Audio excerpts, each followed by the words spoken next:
Oh, okay. Text me what you see and what you don't see. Or, All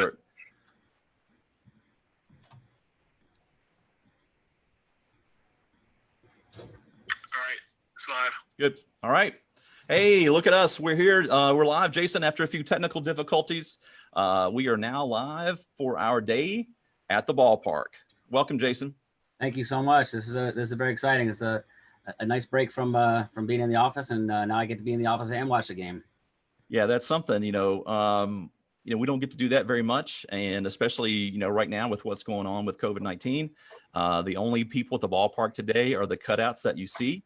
And so, the idea we had today was you and I sitting around what we would do at a game, and everyone else can listen in. And we hope that people will ask questions.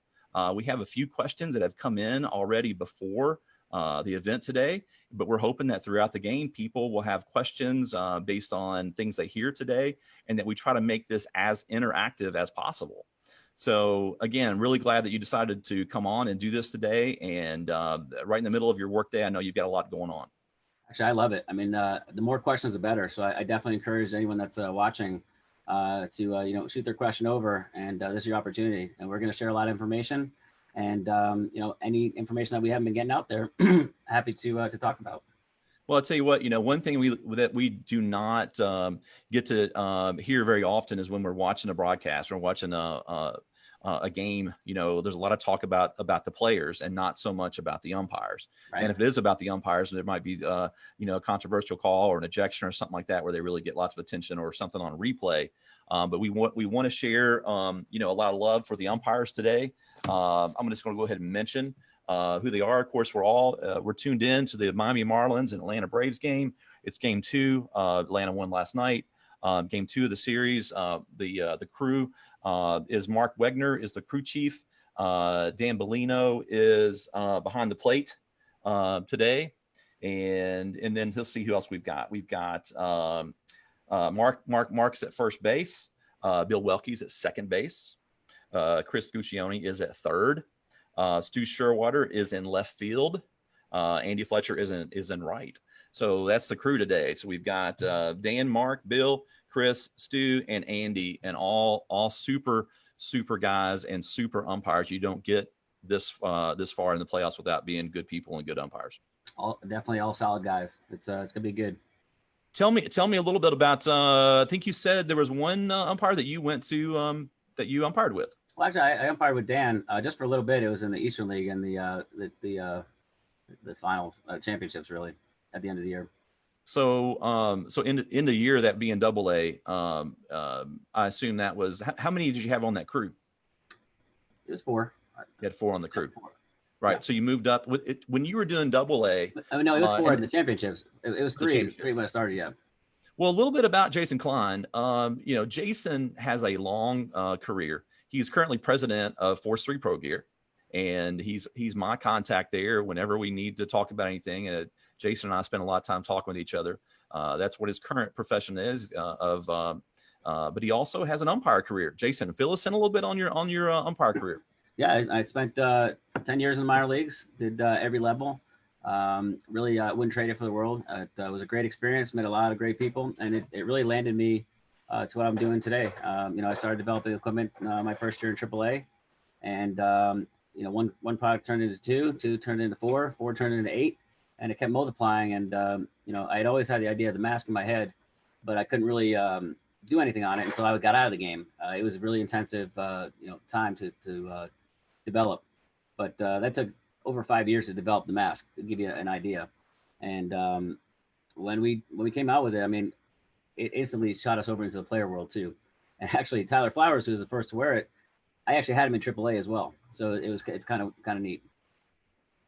Okay, so trying to find your career, you did 10 years in the minors, but then Force3, you said you had the thought of a mask in your head. You had designed some products. So you were, even though you were umpiring, you had Force3 was in your head throughout that process.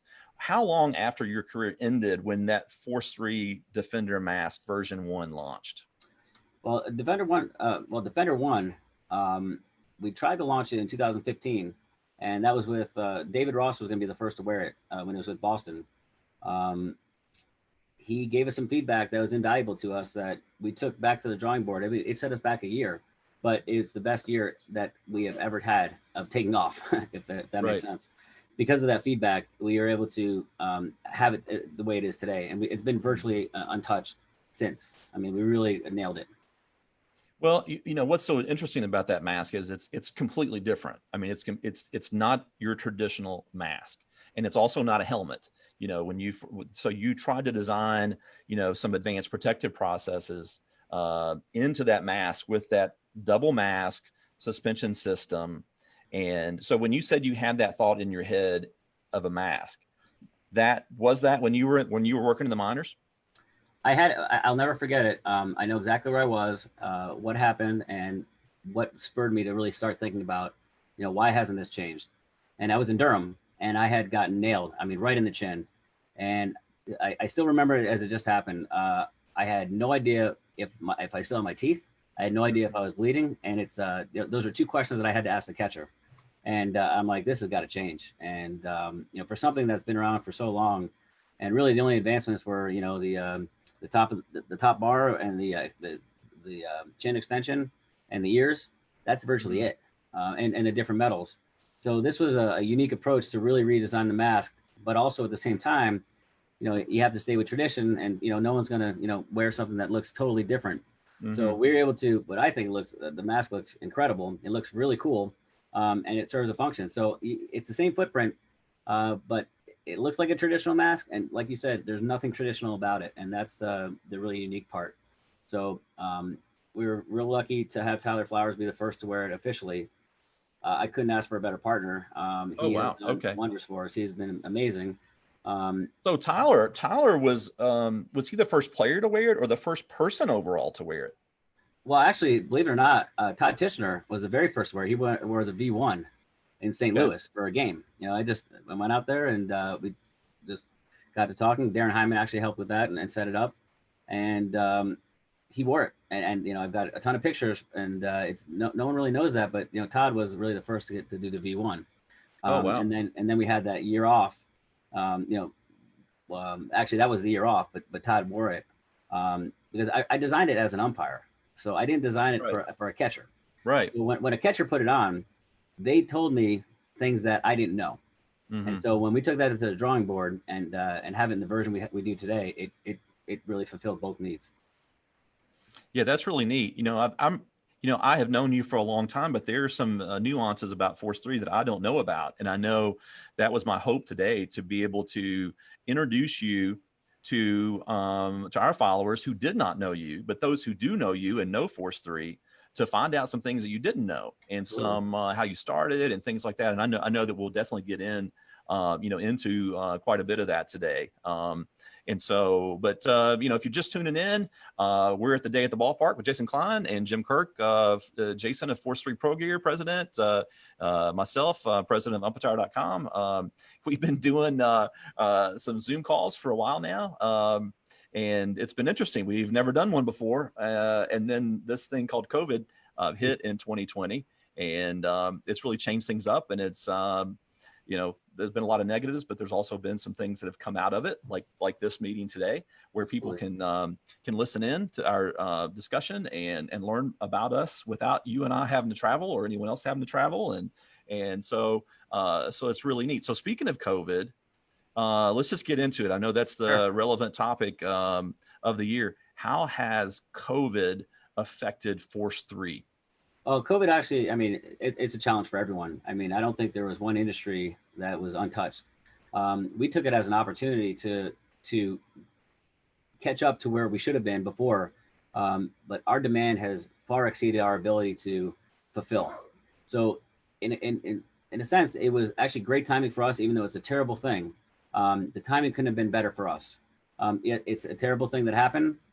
We did everything possible to, you know, have our employees do what they need to do to make sure that they were safe and their family was safe, and do whatever part we could. I mean, we didn't launch any new products. We really went silent, and that gave us the opportunity to do things a lot on the back end that are starting to come. That we're starting to reap the benefits of.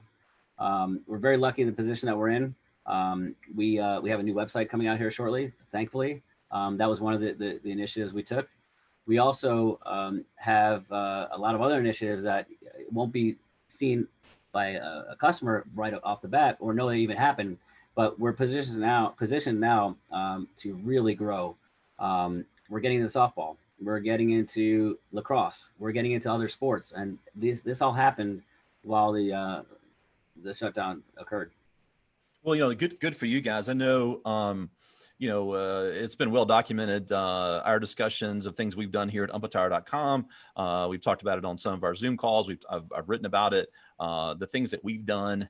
And, I'm always one that when you're in a situation to know what to do and you don't know exactly what to do, the thing is you do your best.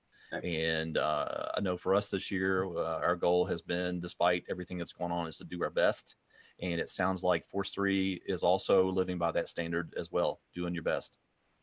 That's exactly right. I mean, if you don't retool and if you don't adapt to what's going on in your surroundings, then you'll miss the boat. And we didn't want to miss the boat, and we want to be prepared when life returned back to normal. We were betting that life would come back to normal.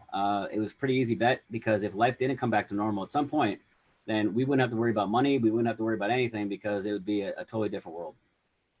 I mean, can you imagine? I mean, it's unimaginable, this time last year, to think that there wouldn't be one fan at Major League Baseball, right, to this point, or anything else that's been going on.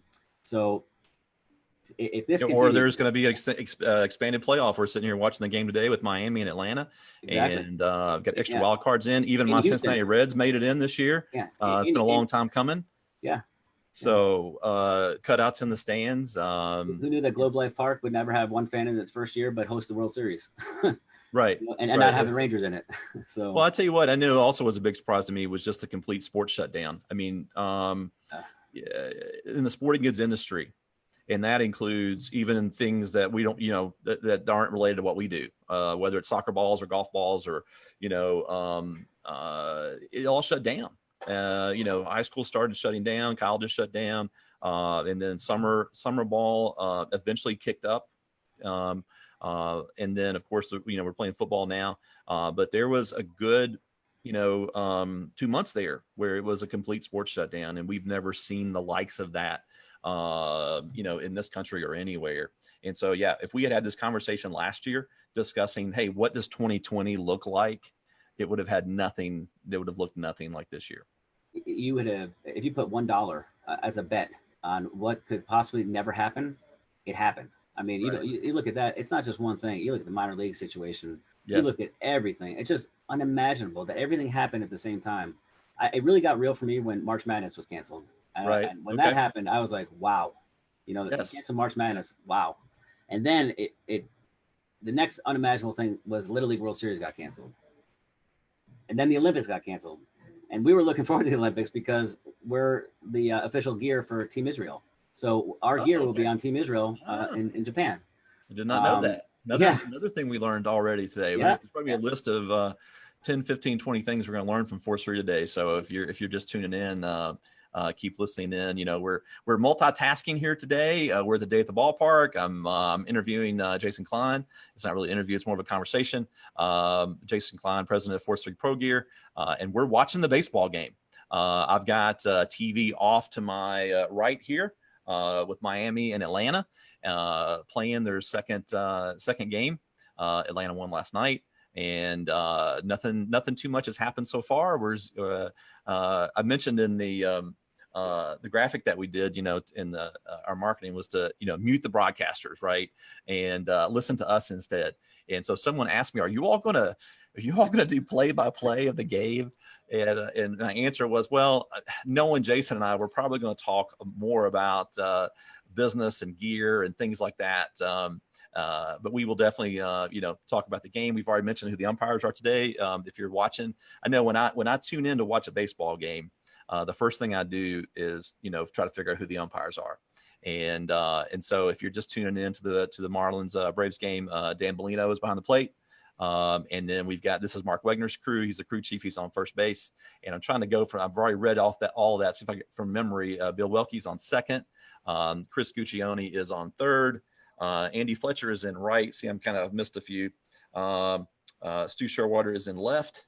And I think I covered everybody. So Wegner, Welke, Guccione, Sherwater, Fletcher, and then Bellino behind the plate. Hey, you know, one thing I read about Dan Bellino is, and I didn't know this, is he actually has an MBA and a law degree. Did you know that? I did.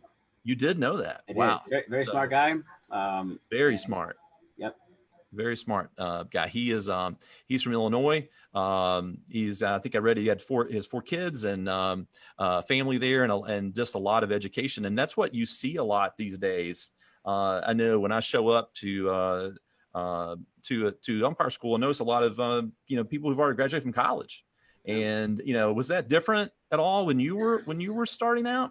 No, I think it's stayed pretty much the same. I mean, you had some that went right from high school, and I think the majority, when I went anyway, they had graduated.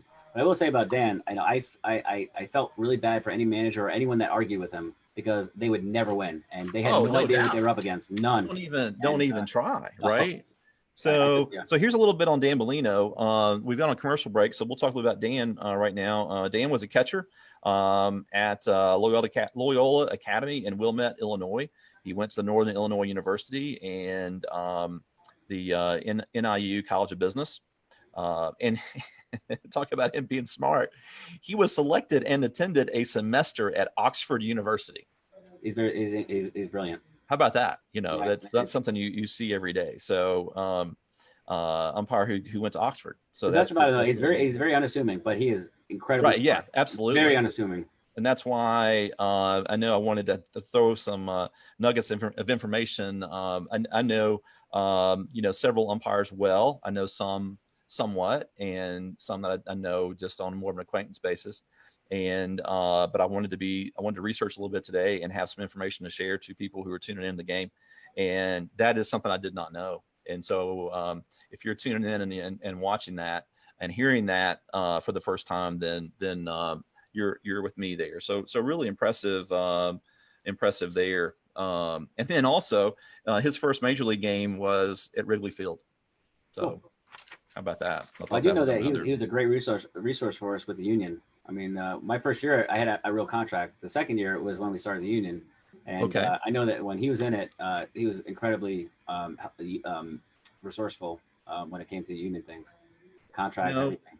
That's really interesting. And I'm reading that now that when he was in law school, his research paper was about the Major League Umpire Union and the 1999 umpire strike. So not surprising. It's, yeah. He's a good you do what you love and you write about what you love and you learn about what you love, you know, great things happen. So, yeah, that's something, you know, when I go to a baseball game, I don't know. I watch the umpires, you know, it's just what I do, especially if I go to a minor league game. Especially here in Louisville, I've got my day at the ballpark. Louisville Sluggers are actually Louisville. We're the Louisville Bats here in Louisville, AAA in the International League. So I brought that. I know there's been a lot of talk about minor league baseball and changes that are being made there, and so I wanted to salute my hometown Louisville Bats with bringing out my my stadium cup for a day at the ballpark today. So. I used to love going to Louisville. They had a fried bologna sandwich I used to get before the game. I used to go up on the concourse and just grab one real quick and then go back down. Yeah. Tell me about some of the favorite ballparks you umpired in. What sticks out?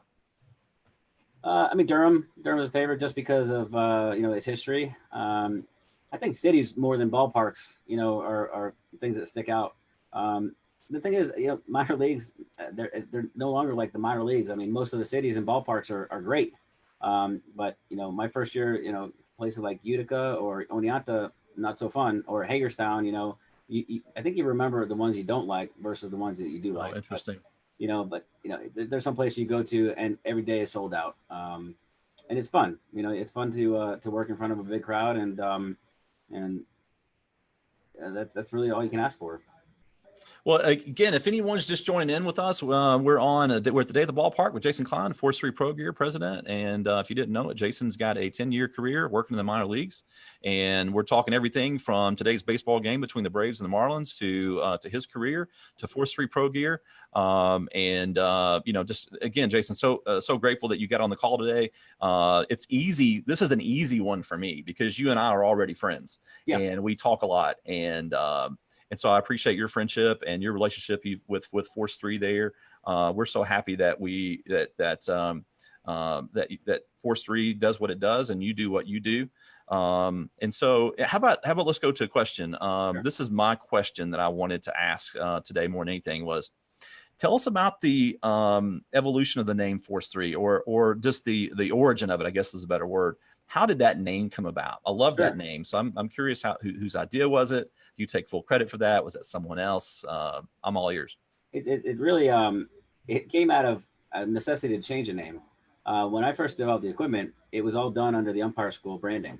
I made great products, and I got messages from people that didn't go to the Umpire School I taught at. And they said they felt really uncomfortable buying a piece of equipment that had a different school logo on it. So I said, that makes a lot of sense. And I said, okay, it's time to go to the drawing board and think of a name. So I wanted to make it short. Obviously the shorter the better. I needed to have a good logo. So originally I had come up with I thought that a strong term for baseball would force. Okay, you force out. It's just a strong term. Mm-hmm. And then the number 3 for a couple of different reasons, another strong term. But it was an homage to the school I worked at. Jim Evans was number 3, so a very easy choice. Right. 3 outs, 3 strikes. Jim, so 3 outs. That's a little tribute to him. I ran the idea by Jim. Jim's actually the one that kind of formed it. I put my elements out there, and Force3 was born. As soon as we came up with that, the logo immediately came to my head, and I drew it out real rough, and then I went to the computer and refined it. That's a great story. And I tell you what, those things like that, when they come to you like that, it's good, right? When you've got to sit and think and take weeks and a long time to figure it out, and you're still not sure. The fact that this one was just everything sort of hit. The word force, obviously being an umpire, you're enforcing the rules and that sort of authority that is brought out there.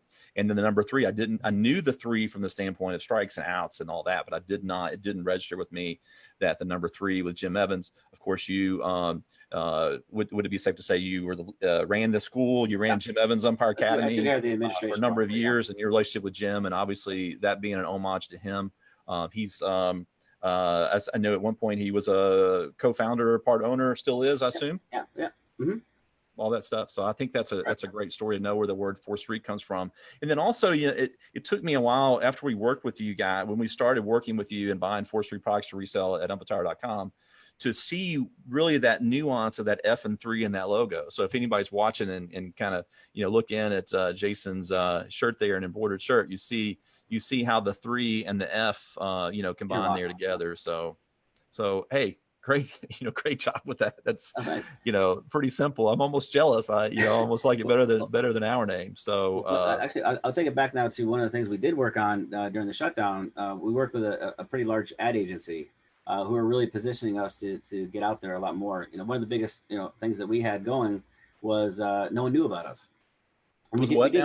No one knew about us really. On the player side, umpire side, they kind of did because, umpire, they had our products out there, and that's where we landed first. But on the player side, we were unknown. Right. So we did all this organically. If we spent, a few $1,000s the first few years on advertising, that would be a lot. This all grew at the big league level by word of mouth. So 2 part owners up there, Tyler Flowers, Yasmani Grandal, everybody else that's wearing a mask, they paid for it, or the teams paid for it, or their agents have paid for it. And it's all word of mouth. We don't ask them to do it. In fact, we stay away from every major league catcher because we know that they have a contract. So we're not going to violate those rules or we respect the contract. We get asked every year at the winter meetings, from major league agents if we want to do deals with catchers, and we don't because, it's not our philosophy to have to pay someone to wear it when we know that it has a health benefit, and there's not another one that's like it. Yeah, that's really interesting. And I know the one thing that when I think of Force 3, I think of the first memory that I had of Force 3. And that was, you were the first company that made protective gear, at least from my perspective. I'm maybe not from the days where there was Plus Pause and there were some other things and that, but in my era, you know, we started in 2006. Force 3 was a company that focused on umpires. Mm-hmm. And I know that, you know, with other companies, you know, umpiring, an umpire line is a part of their line. And so people really took to that. I mean, people love the fact that you had one company focused on umpires. Did you feel that love early on when you started, and what was that sort of early on feedback that you got when you kicked off? Look, I mean, it was a confidence to know that I can make the product better, and I did it from a standpoint that I was a user, okay, and I wasn't just someone sitting in a back room, you know, thinking of a design that could work. I was someone that needed the product and wanted the product to be at a standard that I wanted. So I knew that if I put a good product out there with the Umpire brand and didn't, you know, do it cheaply or do it, you know, so it would fall apart, I knew it would catch on because of the fact that, you know, when I went to, you know, when I wanted to get something from for umpiring, I'd have to call Plus POS. That was really the only one out there in Honig's. Or if you go to a sports stop, you know, and ask them where the umpire section was, they tell you it's yeah, all the way down at the end end cap across from the bathroom. Right. That was it. You didn't get any choices. Maybe you had two different kind of indicators, and one style of ball bag, which we would never wear. Right. But there would be nothing.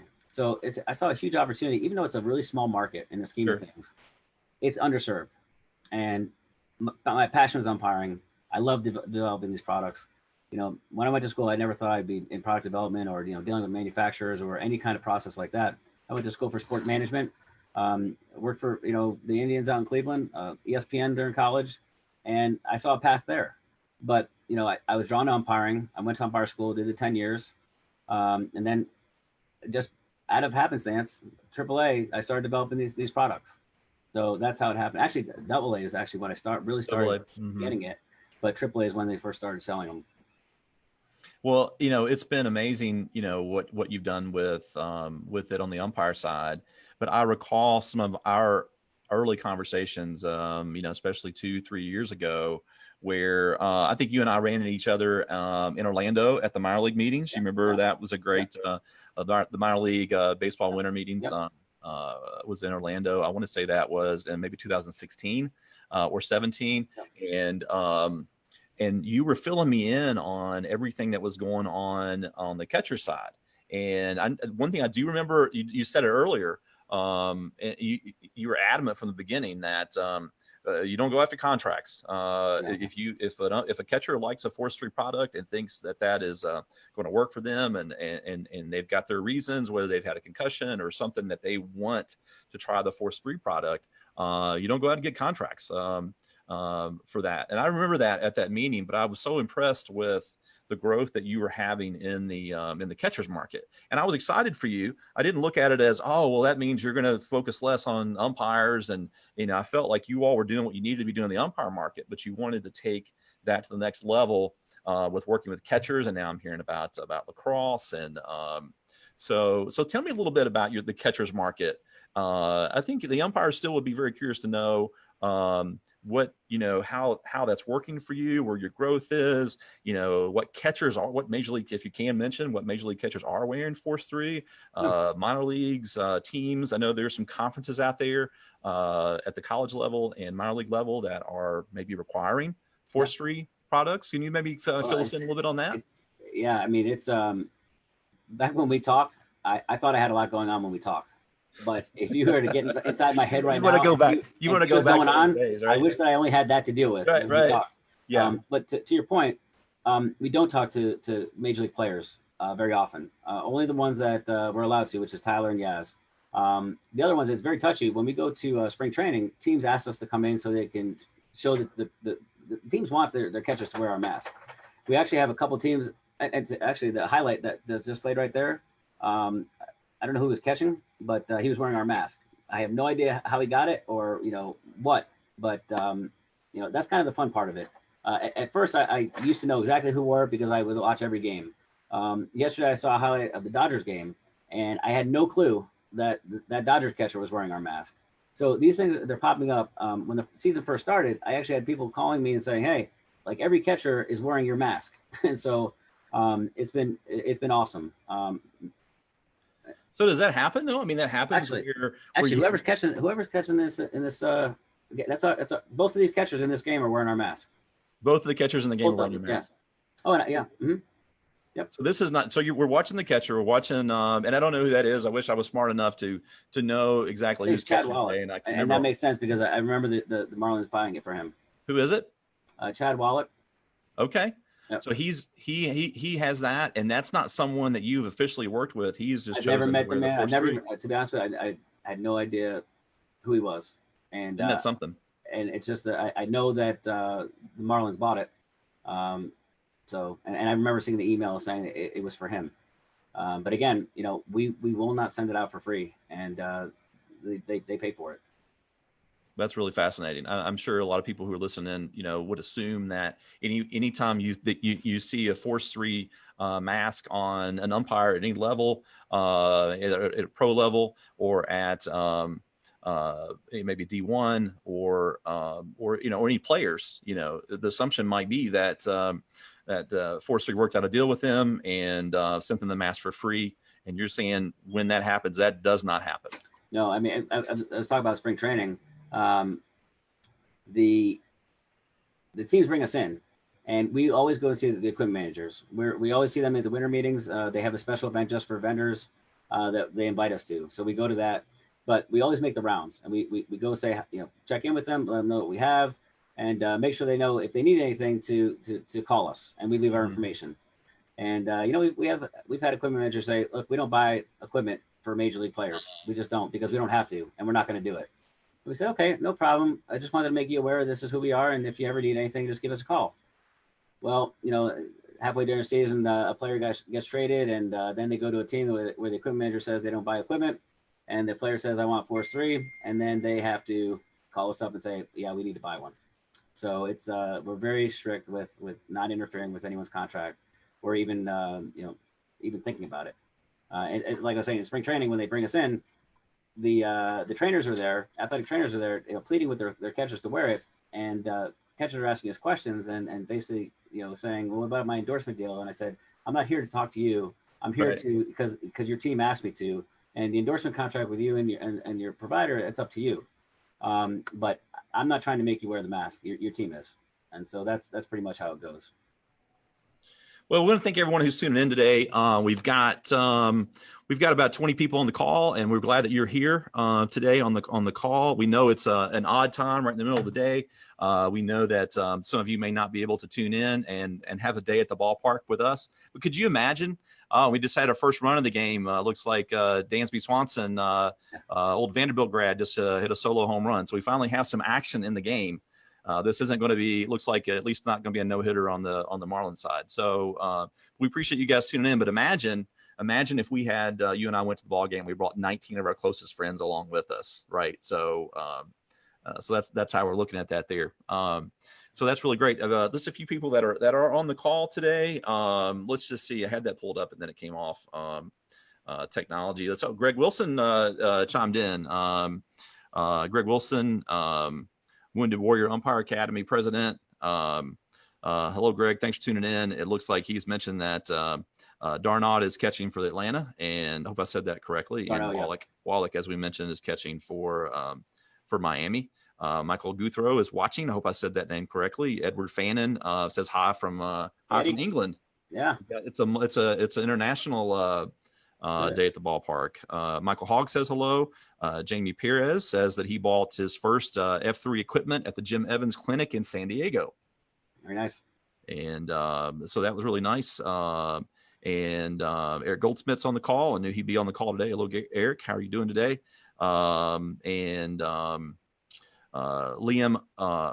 Fernald is on the call. Adam Dowdy. And looks like a few of the people, for some reason, I'm not able to right now figure out who they are. So, yeah, so it's now that we've mentioned more names, we're having more people come on the call. So we're up to Darno. I'm getting told that the name that we mentioned is Darno. So I want to make sure I get the names right. Who are on the call and who are spending a day at the ballpark with us. And all those of you just tuning in, we're here with Force3 President Jason Klein, and I'm Jim Kirk, President of Umpire.com. We are so glad that there is a ball game. With everything that's happened this year, did you fathom that one, there was going to be a season, and two, that the season was going to be able to get completed? I knew there was going to be a season, one way or the other. There's too much going on up there for them not to have a season. You'd have to have something really bad happen. It's unfortunate that no one really can be there live to watch it.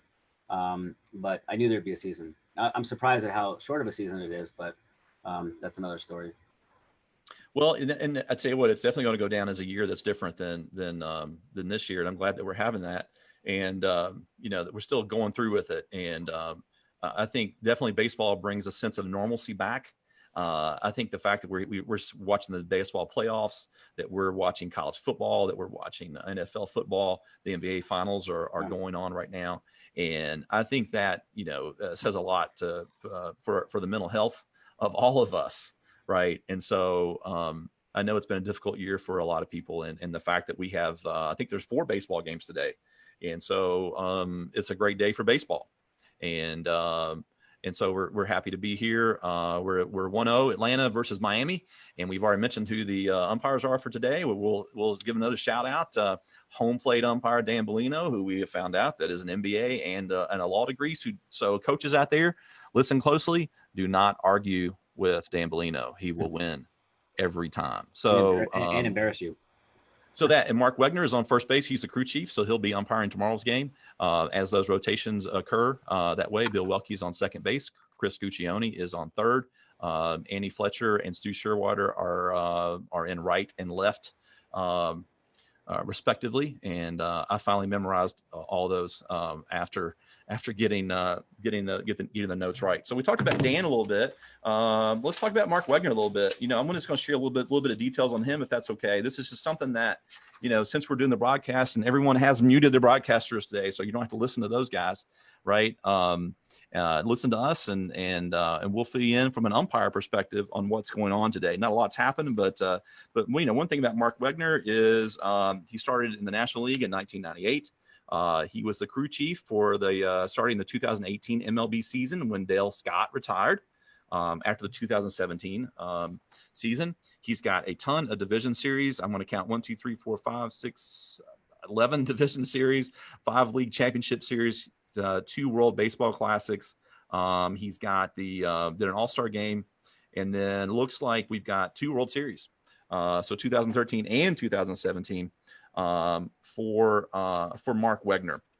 One thing I read about Mark that I really appreciated about him, I know he's been heavily involved in Umps Care charities, and one of the things I read is that every time he goes to Baltimore, he goes to a homeless shelter and feeds feeds the homeless in the Baltimore area. I know that he's very devout in his religion, and again, does a lot of charity work. And I think that's something that a lot of the MLB umpires do. It's one of those things I wish that the greater community knew, the good that the umpire community does, all the way down from the major leagues to minor leagues. A lot of minor league umpires are involved in charities, whether it's through Umps Care charities or it's through some of their own charities.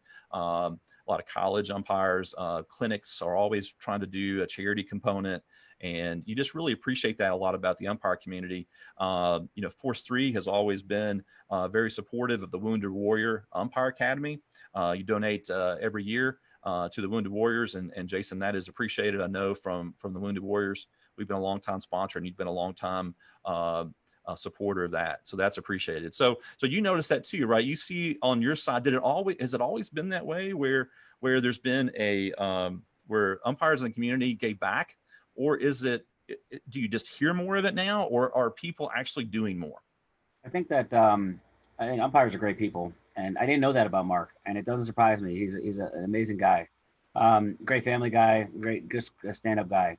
And I think a lot of umpires do it, under the radar because they don't want to publicize it. And I bet there are plenty more stories out there like it. So, it doesn't surprise me.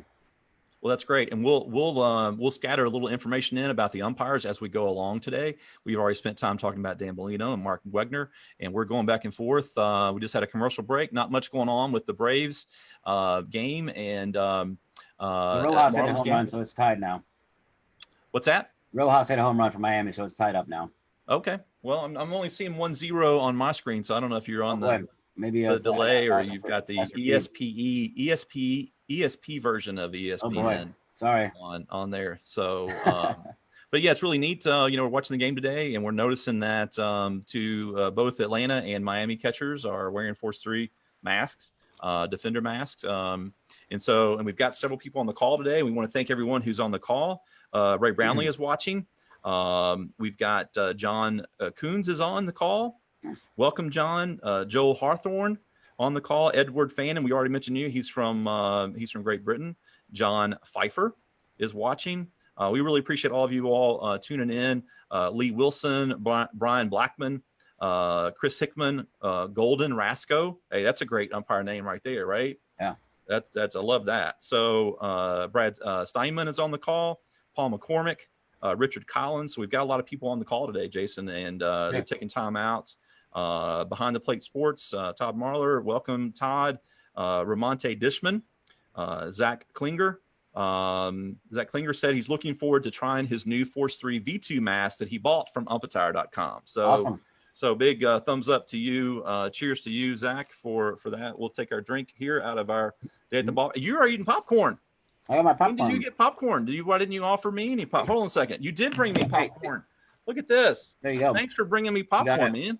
That's Absolutely great. You got the big popcorn. I got the little popcorn. I gave you some, yeah. So we're having a day at the ballpark. Jason's got his stadium cup.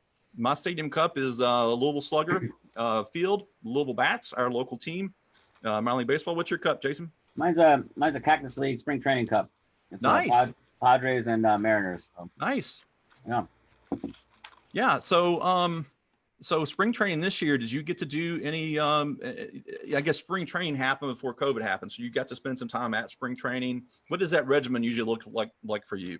I only got half of spring training done this year. I usually knock out Florida first, and this whole thing really developed at the end of my Florida trip. So I literally was done with Florida, and 2 days after I was going to fly to Phoenix, and in that 2 days is when they shut everything down. In fact, the last day I was there, I was with the Braves, and basically I walked in normal. And by the time I was done there, I was escorted out, and they said, by the way, you're not going to be able to get into another clubhouse or into a field or anything. Just like that. Shut down. Just like that. Just like that. Just like that. Well, we're seeing, they're showing right now, they showed a player with a mask on. We haven't talked about that. I talked about the Force 3 Defender V2 mask. But as you see out there, the umpires are wearing masks and gaiters. What is your feeling on that? How do you feel about that? You umpire for 10 years in the minor leagues. Is that something that's hard to do? Is it easy to do? Do you think that, you would have, if they told you to do it, you would have gone kicking and screaming, or you just do what they want you to do? Like, what is your take on? You mean the mask underneath the mask? Talking about the mask, like a cloth mask, yeah, or a gaiter. What is your take on it? Well, I was a big sweater, so it would have got soaked, and it would have been a challenge. I would have probably had to have 9 of them on me just for switching out every inning. But we're coming out with, and I think Jim, you kind of teased it. We're coming out with a PPE covering for the mask. So wow, we've got one for the hockey style. Okay. Which is right here. Okay, look at that. Yeah, guys, you're seeing this first here on the dish. Umpire.com and Jason Klein. He's showing us potential product coming out. You can actually see on Grandal behind me. He's wearing one for the traditional mask. So, and on the back of this, there's a pocket that you can put a disposable filter or mask in. So that's what we're coming out with. We haven't really pushed a lot this being interactive today, but if you've got thoughts on that, feel free to share them. We'll try to read some of your comments. Yeah. We've gotten so involved, Jason, in our conversation, we forgot about the 20 some people that have tuned in. We want to give them as much love and credit for that. So if you want to comment on what you see, would you wear the mask that Jason showed? You could see how in the background there, I know most of you wear the traditional mask, most umpires. And so you can see that's on there. Is that something you would wear? So feel free to chime in. You're seeing that first, and you mentioned too that you could actually put a filter in that on top of that. So Yeah, on the back there's a pocket. It literally slides right in. okay, I know people are going to be asking, when that might be coming available. It's actually at our factory. They're pretty much done, so we're going to have them very, very shortly. That's good. All right, so stay tuned for masks on the mask. I know there've been some confusion about that, right? If someone calls in and say, "Hey, I'm trying to find what the best mask is," Yeah. in 2020, we've got to find out whether you're talking about a cloth mask or a face mask, and so that's something that we've had to learn. If you go on our website and look for mask, you'll find both the traditional protective mask, but you'll also find the new COVID mask and gaiters and things like that. And actually, for the hockey style, I'll give you another little nugget here. Yep. We're coming out with a visor, and that's made out of polycarbonate, and that's going to help keep anything out of your eyes. And it's something that's been asked for a long time, and we're happy to do it. I've got some more people that have tuned in. Let's give them some love. Mitch Levis says hello from Canada. So again, we've got Canada represented in the house. Ray Brownlee says he's on here as well. Welcome, Ray. Mr. Fannin, the umpire from Great Britain, is on here. So we're all sitting watching a game, Miami versus Atlanta. Not a whole lot going on. Hey, isn't it great that we're on here because we're giving some, we may have been more interesting than what the game has been today. So not a whole lot of action, which is a good thing, right? How many games have you had where like nothing happens and the game is over with in no time? And how many games did you have during your career where it just lasted forever and everything happened, right? So give me a perspective on that in your career. I remember the longest game I think I was been in. It was my very first game in AA, and we had to start the year with 2 instead of 3. And so we had a fill in to start for, I think, the first 16 games. But that first game went, I think, 17 or 18, maybe 19 innings. And it was pretty bad. 19 innings, huh? Yeah. So you have your handful of sub 2-hour games that you're happy to pay for a steak dinner for whoever gets that.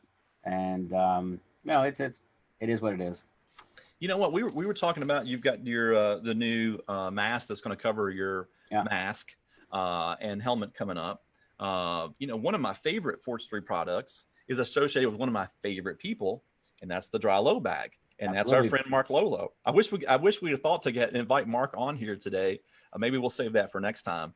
But tell me about Mark Lolo. How did the relationship with him begin? Well, I've known Mark since umpire school when he was a student. And we ended up working with each other in AAA. But he had a great ball bag. The problem was his grandmother was hand making all of them, and so the demand for it got really high. And at the time I had been working with manufacturers, and it really wasn't a big deal for me to bring that bag to one of our factories. So I told him, I made him a deal, and I took over the production so his grandmother could save her hands. I mean, she was getting worked to the bone. But it's a good fun. But we're able to just make a high quality product, up to his standards and my standards, and it took development because of what he wanted it to do. So we had to find the right materials, and it's a combination of materials. Actually, the material on the back of the ball bag is bonded to the other material. So it's a very high quality product that we're able to make a lot easier than his grandmother could.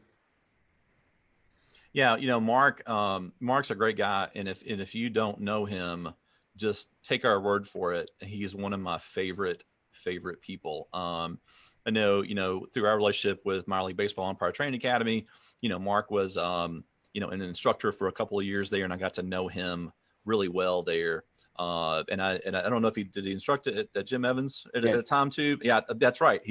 So he came up through the ranks, went to Jim Evans school as a student, also instructed there. And I'm sure those of you who ever received instruction from Mark Lolo, you understand the kind of person that he was. He's still around. He just he lives in Ohio. He actually, one thing, we're talking about some interesting things about umpires and other things that they do. One thing that I'm sure about Mark, and he shared with me, is that he actually runs a vineyard, or he owns a vineyard. He and his wife, they have some wines up there. I don't know what brand that is. If I had found out, we could have said this call is sponsored by Mark Lolo's Vineyards or whatever it might be. But yeah, so we're talking about the dry low bag. If those of you don't know, Mark Lolo is the inventor of the dry low bag. That is a Force3 product, and we love that product from a waterproof perspective. And that product hasn't really changed much. And I mean, you all kind of nailed that from the beginning, and it's just sort of become the standard, hasn't it? We try and nail that. We try and nail products, the first time they come out. It never works out that way. The way we test things are one way, and then real life is another. But one thing we do is that we do listen to customer feedback, user feedback, and if we see a trend, we'll make a change. We don't change products if one person doesn't like one thing, but if it's something that we can improve on, we'll do it. And I know this. We say this our V3 mask, our hockey style mask, it's probably like V8.3. So it's there are a lot of changes that we make, and I'm not just saying the hockey style mask. It's a regular mask or any product like the tights, anything. We'll make those changes and make it better. Yeah, that's nice that it's not necessarily you have a product and it does well, and then you don't change it. I know you're always want to improve, and I appreciate the relationship that you have had, and not only you, but you and your staff have had in wanting to come visit with us, learn from us, try to talk about potential planning for the next year. But it's been an interesting relationship in the sense where Force3 has been such a popular brand for us. Sometimes it doesn't always stay in stock. Yeah. And I know the first year we started carrying Force3 products, we ended up, I guess it was what we cleaned you out of stock of things for a while. And then it took a while for things to get in. And then you said, well, I think you may have said something like, well, we're going to order double next year with you all coming on. And then you did. And then we went back and we ended up running out of stock. And it's one of those good problems to have, isn't it? It's a problem that will never go away, hopefully for us. No matter what we project, it's always wrong. Even when we add 20% on top of what we project, it's still wrong. I mean, the situation you're talking about, you bought us out before our shipment even got to our warehouse. And so that really puts us in a bind because that shipment was supposed to hold us for a while. Right. And it's a continual, cat and mouse game. And it's one that I think all companies struggle with. That's probably the single most, frustrating thing is inventory and how do you get a handle on it? Right. We do have systems in place and systems that will help us, but even that is not going to do it. It's there's only so much space we have. There's almost so much we can sell right now, and it's only going to get better. There's no doubt about it. Our chain is really come on. We've got more factories working for us now. We're out of China except for a couple products. All of our factories moved out. So we're excited. So it's always going to be a battle. Well, we talk about the same thing. Someone asked me, one of the first questions I got on one of these Zoom calls this year was, what's the hardest part about running UmpireCareer.com? And the answer came to me in a lightning bolt, and that is managing inventory, because you never get it right. Hunter Fry is our new buyer, and Hunter and I have been working closely together since he's been doing that. He's actually doing a really good job, with that. But I always tell him that you're never going to get it right. You just got to be close, right? And kind of how I try to explain it is, if you play golf at all, one of the tips in playing golf is when you're putting, is don't necessarily try to make it in the hole, right? You want to try to make it, within a putt away from the hole, right? What's that? Just get it close. Just get it close, right? And so I think that's the goal that we have here, is to try to get it close, because you're never going to be for sure just how many you're going to sell exactly of something. Something's going to go up 10%, down 20%, up 35%. Depends on so many factors. And of course, this has been a year where it's been very difficult to try to forecast. And of course, next year, even more so, trying to guess, did people already get their stuff? Are they still going to, so it's, I think it's going to take about 2 years to kind of figure out this whole thing. But I think you hit the nail on the head between yourself and myself. Inventory is, a difficult but necessary thing to manage. I know that we keep, I don't know if anyone knows this or not. We sometimes we'll report it. We have a goal of keeping 98% of inventory in stock, and it's a huge standard. I think the standard for e-commerce companies is about 82%, 84%, something like that. And so we know how important it is. If you've got a game this weekend, or you're umpiring for the first time and you need your mask, or you need your ball bag, or you need your black shirt size extra large, then we have to have it, or you're not going to get it, or you're going to go somewhere else.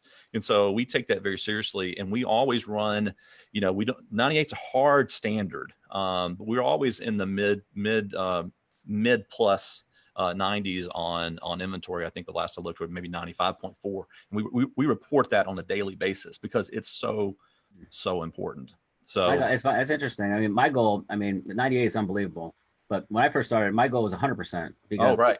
It killed me. It killed me if I had anything out of stock. And then it turned into, it seemed like people were only ordering the things that I didn't have, and I had everything else. So I couldn't understand it. But, I've come to learn that, that's just one of the functions of running this, is that, no matter what you do, no matter what you order, someone's still going to order something that you just don't have. Yeah. And it's the nature of the beast, right? So you want a product to sell well. Yeah. And if you forecast it to maybe go up 10, 15, 20% in sales for the year, but then it goes up 20, 25, 30. Yeah. Right. It's one of those good problems to have. So, but we've got some more people who've checked in. Chris Ekstrom, Chris Long, James Coy, you're on the call. Appreciate you tuning in. We're peaking here. People are really tuning in. Chris Ekstrom says 98%. Wow, that is great. Explains why I always get items quickly. So yeah, thanks so much, Chris, for that positive comment. Joe, I'm going to completely butcher this. Pagario. I bet I said that right. Pagario is watching. So Joe, thanks for watching. Tony Williams of Both Sides of the Mask podcast is on. Hey, I'm going to go ahead and plug you, Tony. You and Liz Hammersmith do a great podcast over at Both Sides of the Mask. I definitely encourage people to check that out. I had a great lunch with Tony in Springfield, Missouri a couple of weeks ago. Thanks, Tony, for your hospitality out in Springfield when I was out there for the Mid-American Umpire Clinic. So, Tony, thanks for being on the call today. We've also got Randall Hennings is on the call, Brian Bedingfield, Michael Cassini is on the call, Mark Humphreys Sr. Welcome, Mark. Bill Olson, Chris Cunningham, Reese Clark, Wilson Hunter. A lot of people came to the ballpark with us today, Jason. I love it. It's awesome. Hey, we're on a commercial break. We're at 1-0 Atlanta, where I think we may already be in the fourth inning. So this is one of those quick games. One of those games, if you're an umpire, you want it to be quick, right? So this is happening right now. I may have just jinxed all the umpires. So with that, but this might be a good time for you to share. We talk a lot about the mask, right? Let's just pretend that I knew nothing about your V2 Defender mask. Sure. And I'm in the market for a mask, and let's say that I'm in the market for it because I've been umpiring for a while. I care about protection. I've heard other people who have worn the mask, love the mask, want the mask. You tell me one-on-one, sell me on the V2 mask and tell me all the features and why it works. Well, the protection, if you're worried about protection, then you're not going to find a mask that has more protection or better protection than ours. And that's my opinion. I've tested it. I've tested against others, and there is no doubt if you're worried about protection, that's the mask. We've had umpires who have been told they can never umpire the plate again because of their neck injuries or brain injuries. And they take our mask and our scientific data to their doctor, and the doctor looks it all over. And this is a true story. And he says, okay, you can umpire the plate again if you wear this mask. Only if you wear this mask. And we've had that on the player side too. We've actually had players in college, D1 colleges, reach out to get our mask and scientific data. And we're not affiliated with that school. We don't have a contract, but they can have our mask because they need their player to be cleared. They bring it to the doctor, and they clear the player to play only if he wears this mask. So if you're worried about safety, then look no further. Yeah, I did not know that there actually are people that are, you have medical professionals who are advising to wear the mask. So that's incredible. You know, I'm really curious to see, you know, those who are on the call who are watching in, feel free to share what your favorite Force 3 item is, or all your Force 3 items that you're wearing. I know that a lot, you know, a lot of people will do the whole kit and caboodle, right? Some people out there are they love the Force 3 line, and you hear it a lot. I have the mask, I have the chest protector, and I have the Shin Guards, and anything else that you can get. And so, so when you think about Force 3, you think about protection, and you think about that protective gear line. And so, you know, one thing about the mask that I know I was sold on early on, it's obvious that you've got the 2-spring system. It's obvious that you've changed V1 to V2 from the 4 springs to the 3 springs. And correct me if I'm wrong, but that was because that took some weight out, right? You still kept the benefit, but you took some weight out. I think that was a question that I got. I want to find out. I'll go ahead and ask the question. I'll find out who asked it. That was actually an unintended benefit. What's the difference between the V1 and the V2?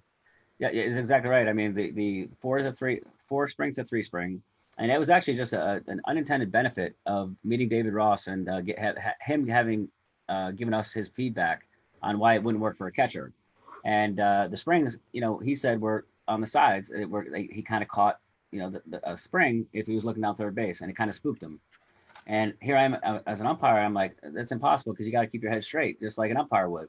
And he gave the feedback. I took it, and we modified it. We had to test the mask, you know, even harder than when we first did it, because now we're creating a bigger gap between the springs. So we actually hit it in several areas that we would never have hit it in. And the performance was almost identical. So the great benefit was we lose this 1 spring, we lose some weight, and we open up the vision. So it worked out for everyone. So open up the vision as well. Well, because for a catcher, if a catcher, it tries to, you know, right, the peripheral offset and tilt it a little, or turn it a little bit so he can fool the umpire. Okay. That's what they think, but that they don't have a problem seeing out of the corners of their eye of the mask.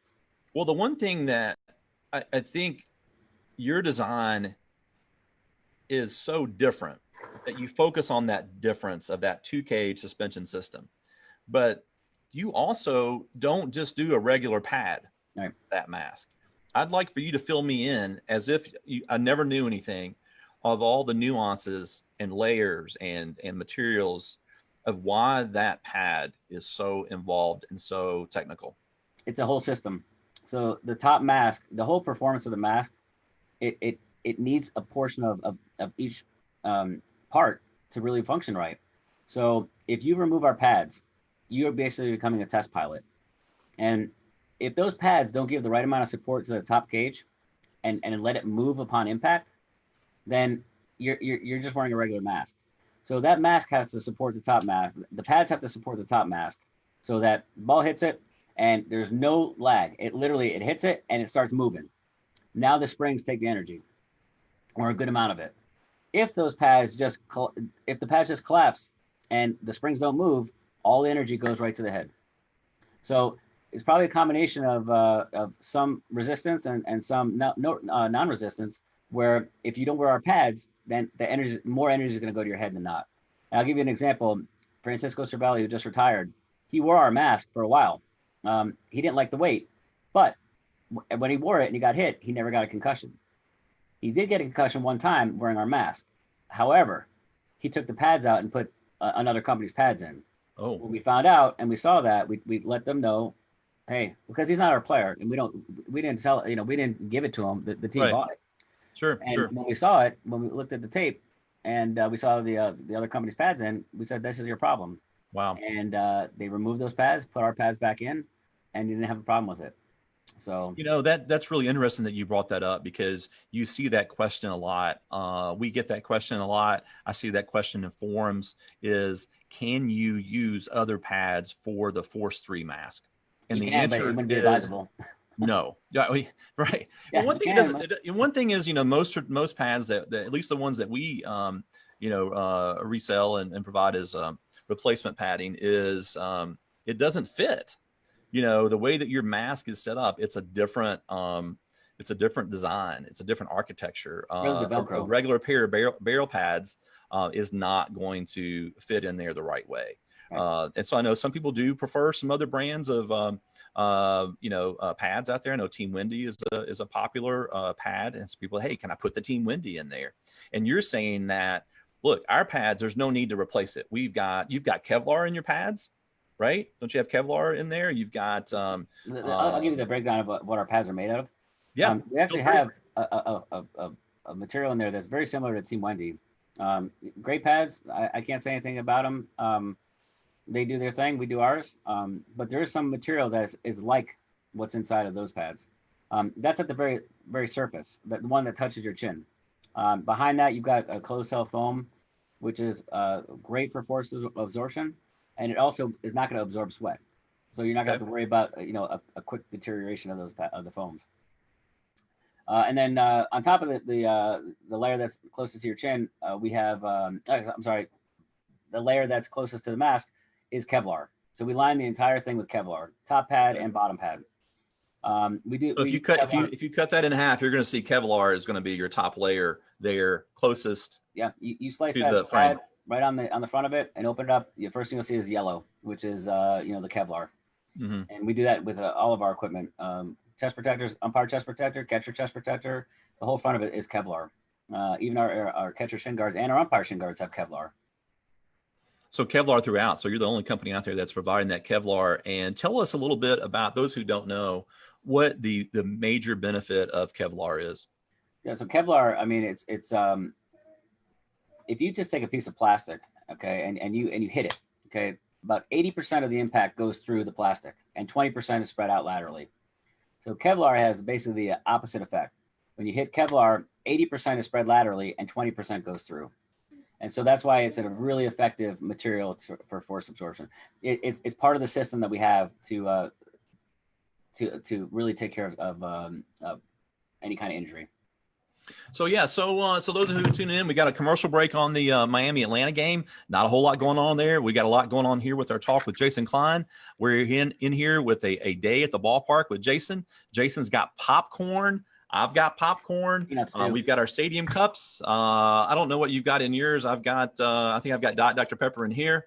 Cherry Pepsi. Cherry Pepsi, yeah. So yeah, we're at the ballpark with looks like about 26 of you people who are tuned in, signing on. We're talking baseball, we're talking umpiring, we're talking gear, we're talking COVID. We're just having a conversation. You guys get to listen in, you get to interact. Speaking of interaction, let's see who else has commented and jumped in here. Michael Lee is on the call. He says, I really like the Force 3 shin guards.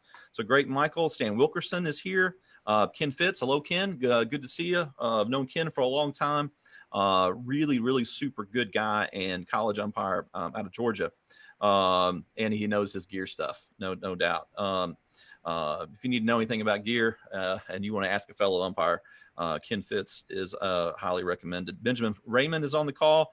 Welcome, Benjamin. Alex Baranaga, I hope I said that right. Thanks for watching. Jamie Perez is on the call.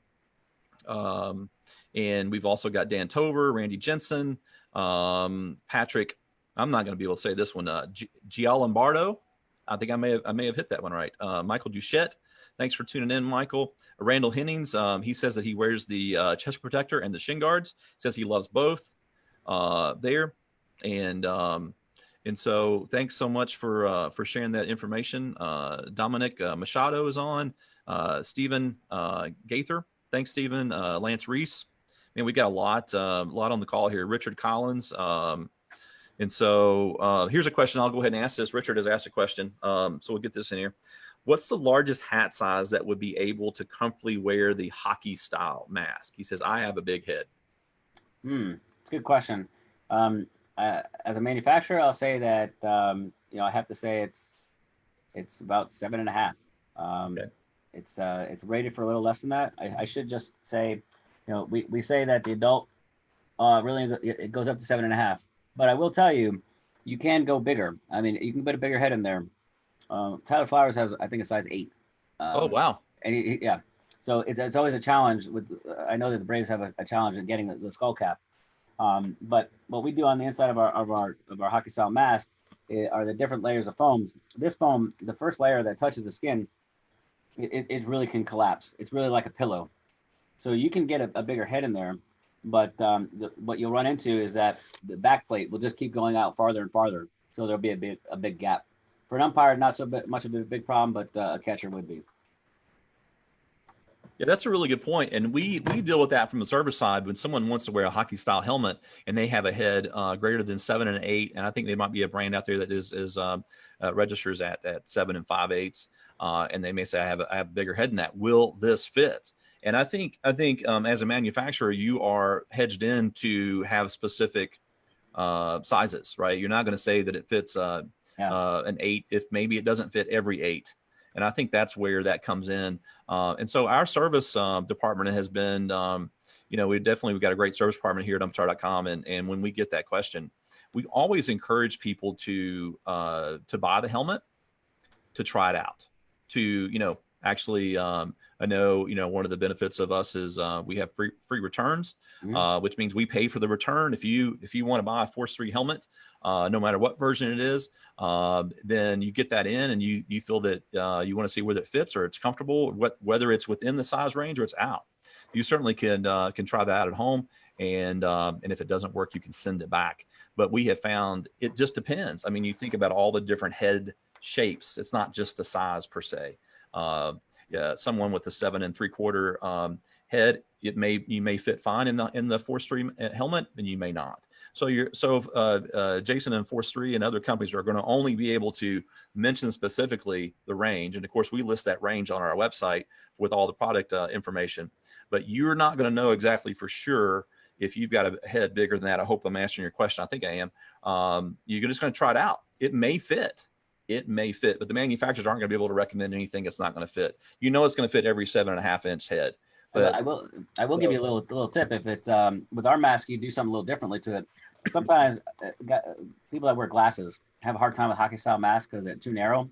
Well, we build our system so robust. You literally, if it's too narrow, you grab it by I call them the ears here, and you pull them apart, and you basically bend the cage a little bit, and it controls the width of the hockey style mask. And the same thing, if it's too wide, you can push these in and make it narrower. So that's the one thing that I really liked about the V3 helmet, and is that there's plenty of space. Some people like to wear a cap underneath their helmet because when they take the helmet off, they don't want their hair out. They want the hat on. The Force3 has more room in there for your hat than any other helmet on the market. So that's one thing there on that. And also the same thing on the mask. Due to the double cage design, there's more room in there to put your hat. If you're somebody that has to wear a 6-stitch, you're going to be more likely that it's going to fit with the Force3 than it is about any other mask that's out there. So, and building on that, though, we actually get that question a lot, is that how's the vision? And if you actually took our traditional mask and put it against a regular one, we actually have about a 1 bar increase in size. So it's actually better vision because it's wider. Okay. So that's really good to know. I think we're definitely learning a lot of nuances today. If you're just joining us, we're at the Day at the Ballpark with Jason Klein. Unusual during the day, sit down with 2 presidents of one gear manufacturer and one retailer. And so we're here today. We've got people on the call. We're taking your questions. We've asked a few there. We're talking a little bit about some of the umpires that are umpiring. If you're just tuning in and you're watching the Braves-Marlins game, Dan Bellino is behind the plate. We talked about him already. Mark Wegner is at first. Bill Welke is at second. Let's talk a little bit about Bill, provide a little bit of bio on him. He joined the Major League staff in 1999. He wears, interestingly enough, he wears number 3. His brother, Tim Welke, that was his old number prior to his retirement. So there's another connection to 3 there. Yep. He graduated from the Western Michigan University, has a bachelor's degree in business administration. So today on the call, we have an MBA at home plate, and we have a business degree at second.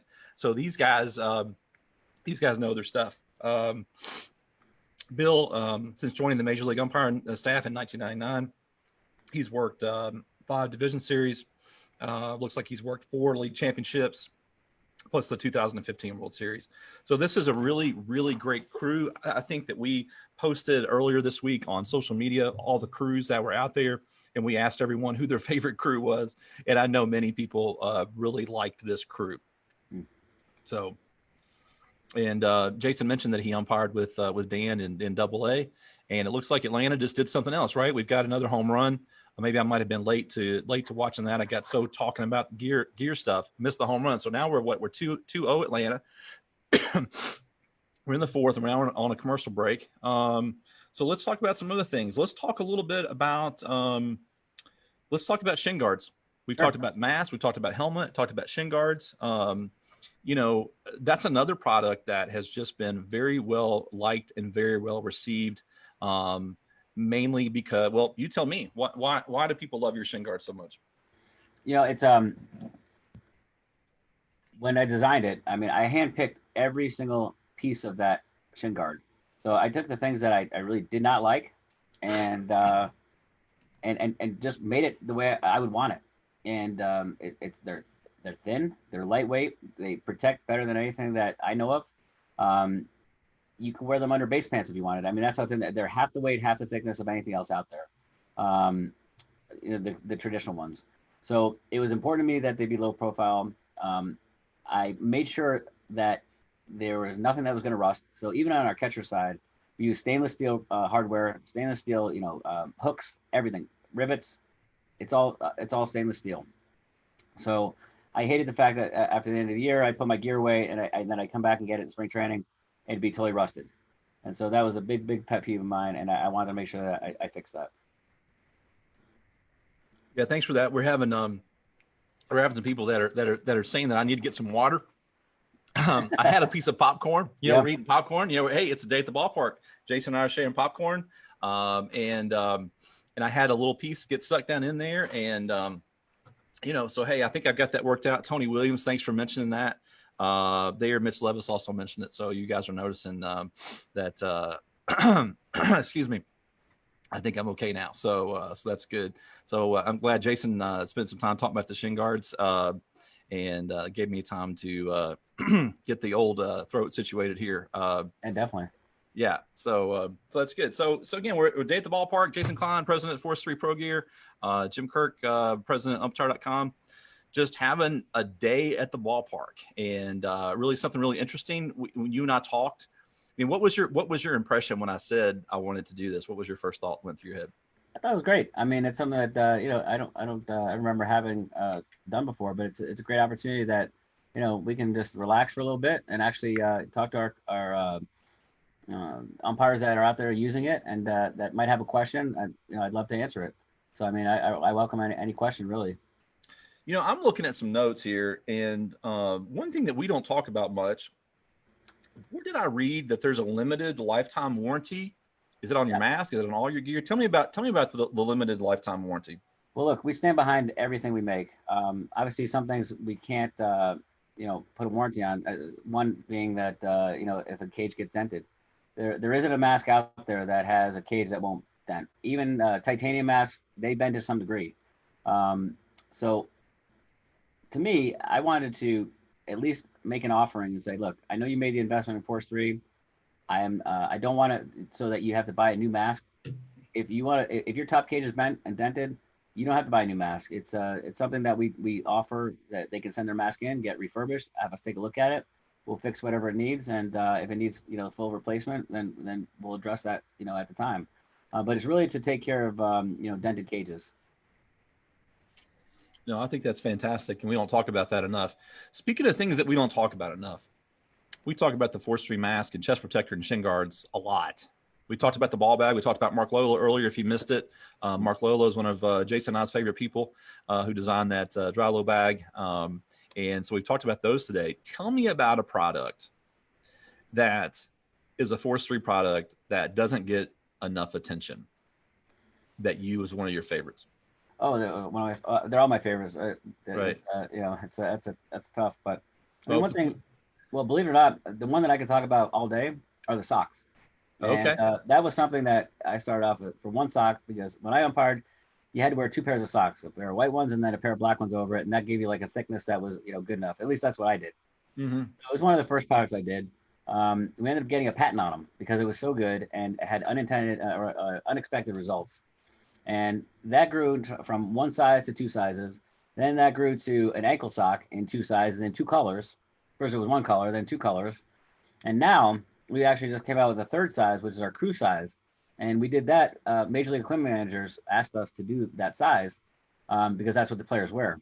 And they actually, believe it or not, we have major league teams that buy socks for their whole minor league system from us, and they love them. The crew size is what they asked us to make, so we made it. And so now we have ankle socks that come in packs of 3, crew size socks that come in packs of 2, and the ultimate socks which come in single pair to a pack. And that's fantastic. So, I mean, how often do you find a sock that has a patent on the whole sock? That's kind of amazing. It's like getting a patent on a tire. You know, it's just right. It's hard. It's very hard. Yeah, right. Well, I know when I first saw that sock, you know, it was before we started carrying Force 3 products, and it was what everyone was wearing. We had socks that we were carrying that were not Force 3, that were some other brands. And you know, if you would ask me at that time, do you all sell many socks? I would have said, no, umpires don't buy that many socks. But when we started carrying the Force 3 Ultimate sock, that answer is different. Because there is no doubt that has been year in, year out, the favorite sock of umpires. What is it about that sock besides the thickness that people like about that so much? It's the composition of material that's in it. So it's made of three different weaves of fabric, which is cotton, polyester, and like an elastane, which is a kind of a stretch material. But it's the percentages of each that go into it. It also has the triple loops in the bottom. So it's really the most amount of loops you can put in a bottom before you put it in the dryer and it comes out like just a ball. Right. Shrinkage, it really doesn't shrink that much. In fact, you know, after you wear it and throw it through the wash, it actually gets better. The amount of abrasions, they put it through abrasion testing. It goes through, it lasts at least 10 times a regular sock. We also have the compression areas around the arch, the ankle, and most importantly, I wanted the band at the top to stay wherever you put it. So if you put the sock halfway up your leg and you run around, it's going to be halfway up your leg when you're done. If you put it all the way up, it's going to be there when you're done. When you're done with it for the day, it's going to be all the way up. So it's really a performance sock for umpires. And then the player side is very similar sock. Same performance, and we just changed the formulation a little bit just based on their needs. But we've actually made socks for you know, for IndyCar, for their safety team. And that had to have some fire rating to it, and we did that as well. So if Force 3 wasn't doing a protective gear, it would be focusing on socks. It sounds like it knows how to make socks. We know how to make socks. We do. Isn't that something? Yep. Yeah, people who are tuning in today may not have even, you know, been aware of either that Force 3 had socks. Surely I would think most people were aware of it, but we're not aware of how intricate. They may have worn the sock because their buddy or their fellow umpire or somebody on their crew, somebody said, you know, I wear this, I love this, but maybe didn't know exactly why. And it's because of all the features. Like you said, you've got compression in the right places. You've got quality fabric that doesn't pill up. You know, it stays through multiple washes. Well, it just holds up really well. Extra comfortable, got that extra weight to it in all the right places. But I'm really curious to know, you had shared that with me. Maybe if you can share a little bit more details about NASCAR. I mean, it's interesting. Anybody that's been on this call for a while, we've talked about your involvement, not just with umpires, but also with catchers. But we also talked about your growing market in lacrosse, because lacrosse has got a protective aspect to it. And then now we're talking about NASCAR. Now, where the heck did that come from? It's IndyCar, which is similar. IndyCar, okay. It was a contact that one of our employees had, and we met with them, and we actually met at a race, and we let the safety team tell us what their biggest issues were, and that safety team said that the socks that are on the market for them, which have to have fire rating and some other specifications, they're incredibly uncomfortable. In fact, they didn't even wear them, and they let me take a whole bunch of samples with me. They had them all stuffed under a cabinet, and we provided them with a fire retardant sock It looks exactly like our Ultimate Umpire socks, but it had a fire rating, and that's the sock they wear, and they love it. So we took that now to fire departments and police departments, and we the ankle socks we even sell to golf clubhouse stores. So it's the stock market is pretty unique. Yeah, that's really interesting. I'm fascinated by the things I learn that people do. I'm fascinated by what you do, Jason, and what you do, what Force3 Pro Gear does. And those of you on this call probably did not expect that.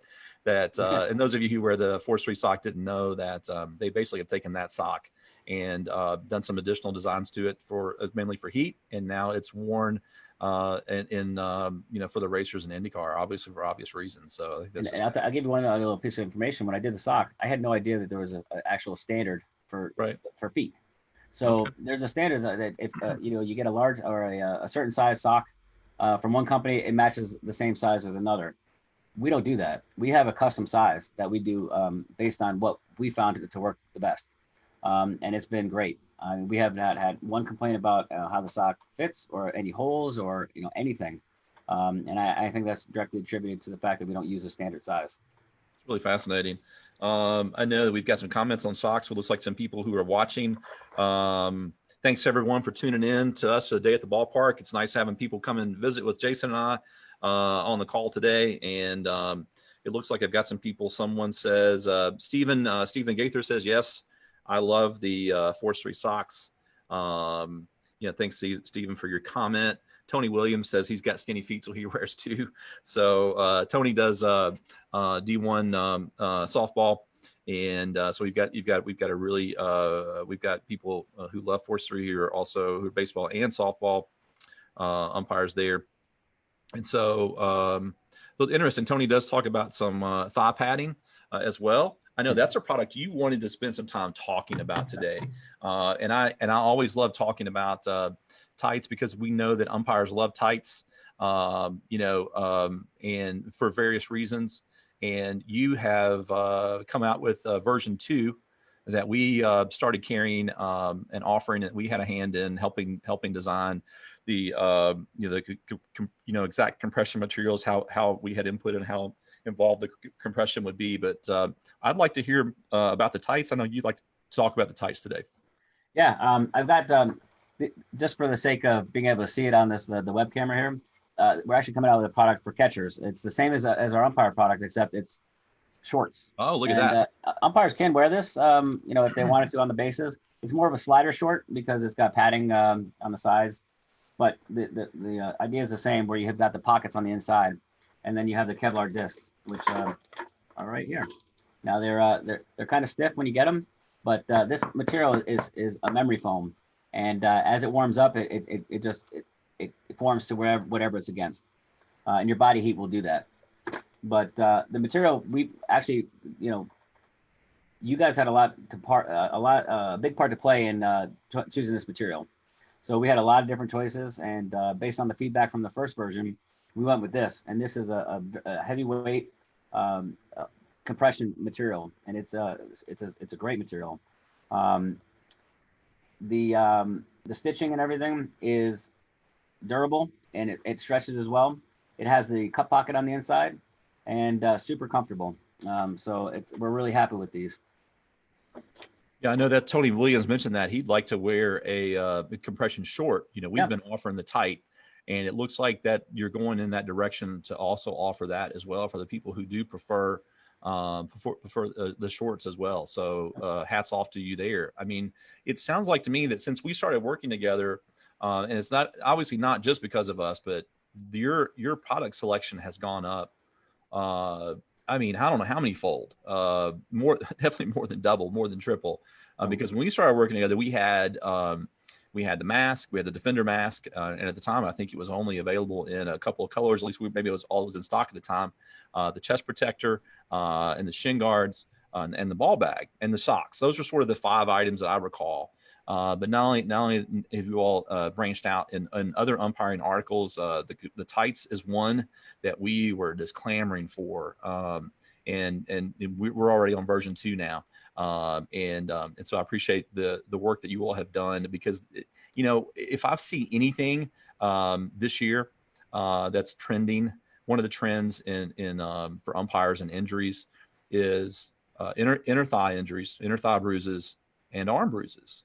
And, we all know that there has been a big push over the years to get people in the slot and out behind the catcher. But by doing that, you're going to have less chance to get hit in the head. But now you're exposing yourself, a leg or an arm, depending on whether you're doing right side or left side, you're exposing yourself to those injuries. And so your tights is a solution to help mitigate those bruises that you get on the on the inner thighs. And that's one question you get a lot is, why are those thigh pads placed there and not on top? I know that answer, but I'd like for you to answer it. Well, how did you decide on the placement of where to put? As if those of you who don't know, Force3 has a compression tight. That's a tight like you could get any other tight. I'm sure the fabric is that obviously better, but it's also got a space to put the Kevlar pads in. But the interesting thing is the pads are in a certain spot. How did you decide on that pad placement? Well, as an umpire, I mean, you really shouldn't be hit on top of your thigh. If you are, something really bad has happened. The only place logically you can get hit is on that pitch in the dirt or a foul ball off the dirt, and it bounces up and gets you. And that area is real sensitive for a few different reasons. But, when you get hit on the inner thigh, it's incredibly painful, and it will remind you got hit there for a long time. Yeah, I've seen some really nasty bruises this year, and I know, social media, provides opportunity for people to post on our site, on forums, on our social media, and I've just seen a lot of really nasty pictures this year. And a lot of people have said, what do I do to prevent this in the future? And a lot of people are have gotten the word out that Force3 has a product in the tights to prevent those thigh pads. So I appreciate you taking the time to improve it from V1 to V2. The big improvement that I saw over that was the increase in compression. It went from a low range of compression to a higher range. It's not as compression as what, let's say, a recovery type compression is, but it's somewhere in the middle. And I think you all hit it out of the ballpark with the right level of compression with that tight. So and it's a very comfortable fabric too. It's not it doesn't scratch or anything. It's very, very comfortable on the skin. We think we want to thank everyone for joining in today. And join us for the day at the ballpark. Appreciate you hanging out with us, listening in, whether you're watching the Miami Atlanta game or not. We're happy that you're here. Tony Williams is loving the shorts with the inside thigh pads. He definitely wants to check those out. Jackie Lynn, thanks for tuning in today. Sharon Cook, thank you for tuning in as well. Steve Columbus, I've got him on the call. Terry Greer is watching. Jamie Perez. Elvis is watching. Elvis tuning in. That's again another international. We've had people from all kinds of countries, and Elvis tuning in. Thanks so much for tuning in as well. So talking about Force3, talking about baseball, talking about umpiring. We've already talked about how when we go to the ballpark, we like to watch the umpires and we like to watch them work. And if you're just tuning in to the call, Dan Bellino is working behind home plate. Mark Wegner is the crew chief. He's on first base. Bill Welke's at second. And third base is Chris Guccione. So one thing about Chris is his nickname. Everyone knows him as Gooch. Is that just something that happens pretty common, that everyone who by the time you get to become a major league umpire, you've got your nickname? I think so. I think it's either you've got a last name that just goes and it's an automatic, or and if an unfortunate situation happens and someone associates your name with the situation, then that's how that happens. But did you have one? Did I? No, it really wasn't. It was just my last name. And, none that you would admit. that what you're saying? Yeah. Okay, we'll just leave it at that. Jason had no nickname- nickname that he will admit. You know, So coaches and manager, you know, they all had players had nicknames for me, but my nickname was the same for everyone else. So that was an umpire. It never was a good nickname. Yeah, no, pretty much my last name was in, you know, Kleiner. I'd go by Hey, that. speaking of names, who have you, I see 2 dogs there. You got some Oh, yeah. friends. This Is is it Hondo dog? right Is it here. dog day at the ballpark? Hondo, It and looks like. I'm actually dog sitting for a friend right now. Okay. But Hondo's here. Hondo comes to work every day. But yeah. So yeah, speaking of the workplace, I'm assuming you're at the office, right? Is that your home office, or is this the This is, at no, the this is workplace? at our headquarters in Milford. Yeah. Tell us where your headquarters is, and tell us what give us, if you were to give us a visual picture on what the environment there is like at Force 3. We'd like to hear about it. Oh yeah, we just we moved here July last year, and we grew out of our first base, sharing with another company, and now we're in about 9,000 square feet, and we're pretty much bursting out of this building as well. We have a beautiful showroom. It's all set up. We have customers that come in. We've even had customers take the ferry from Long Island to get here. So it's been great.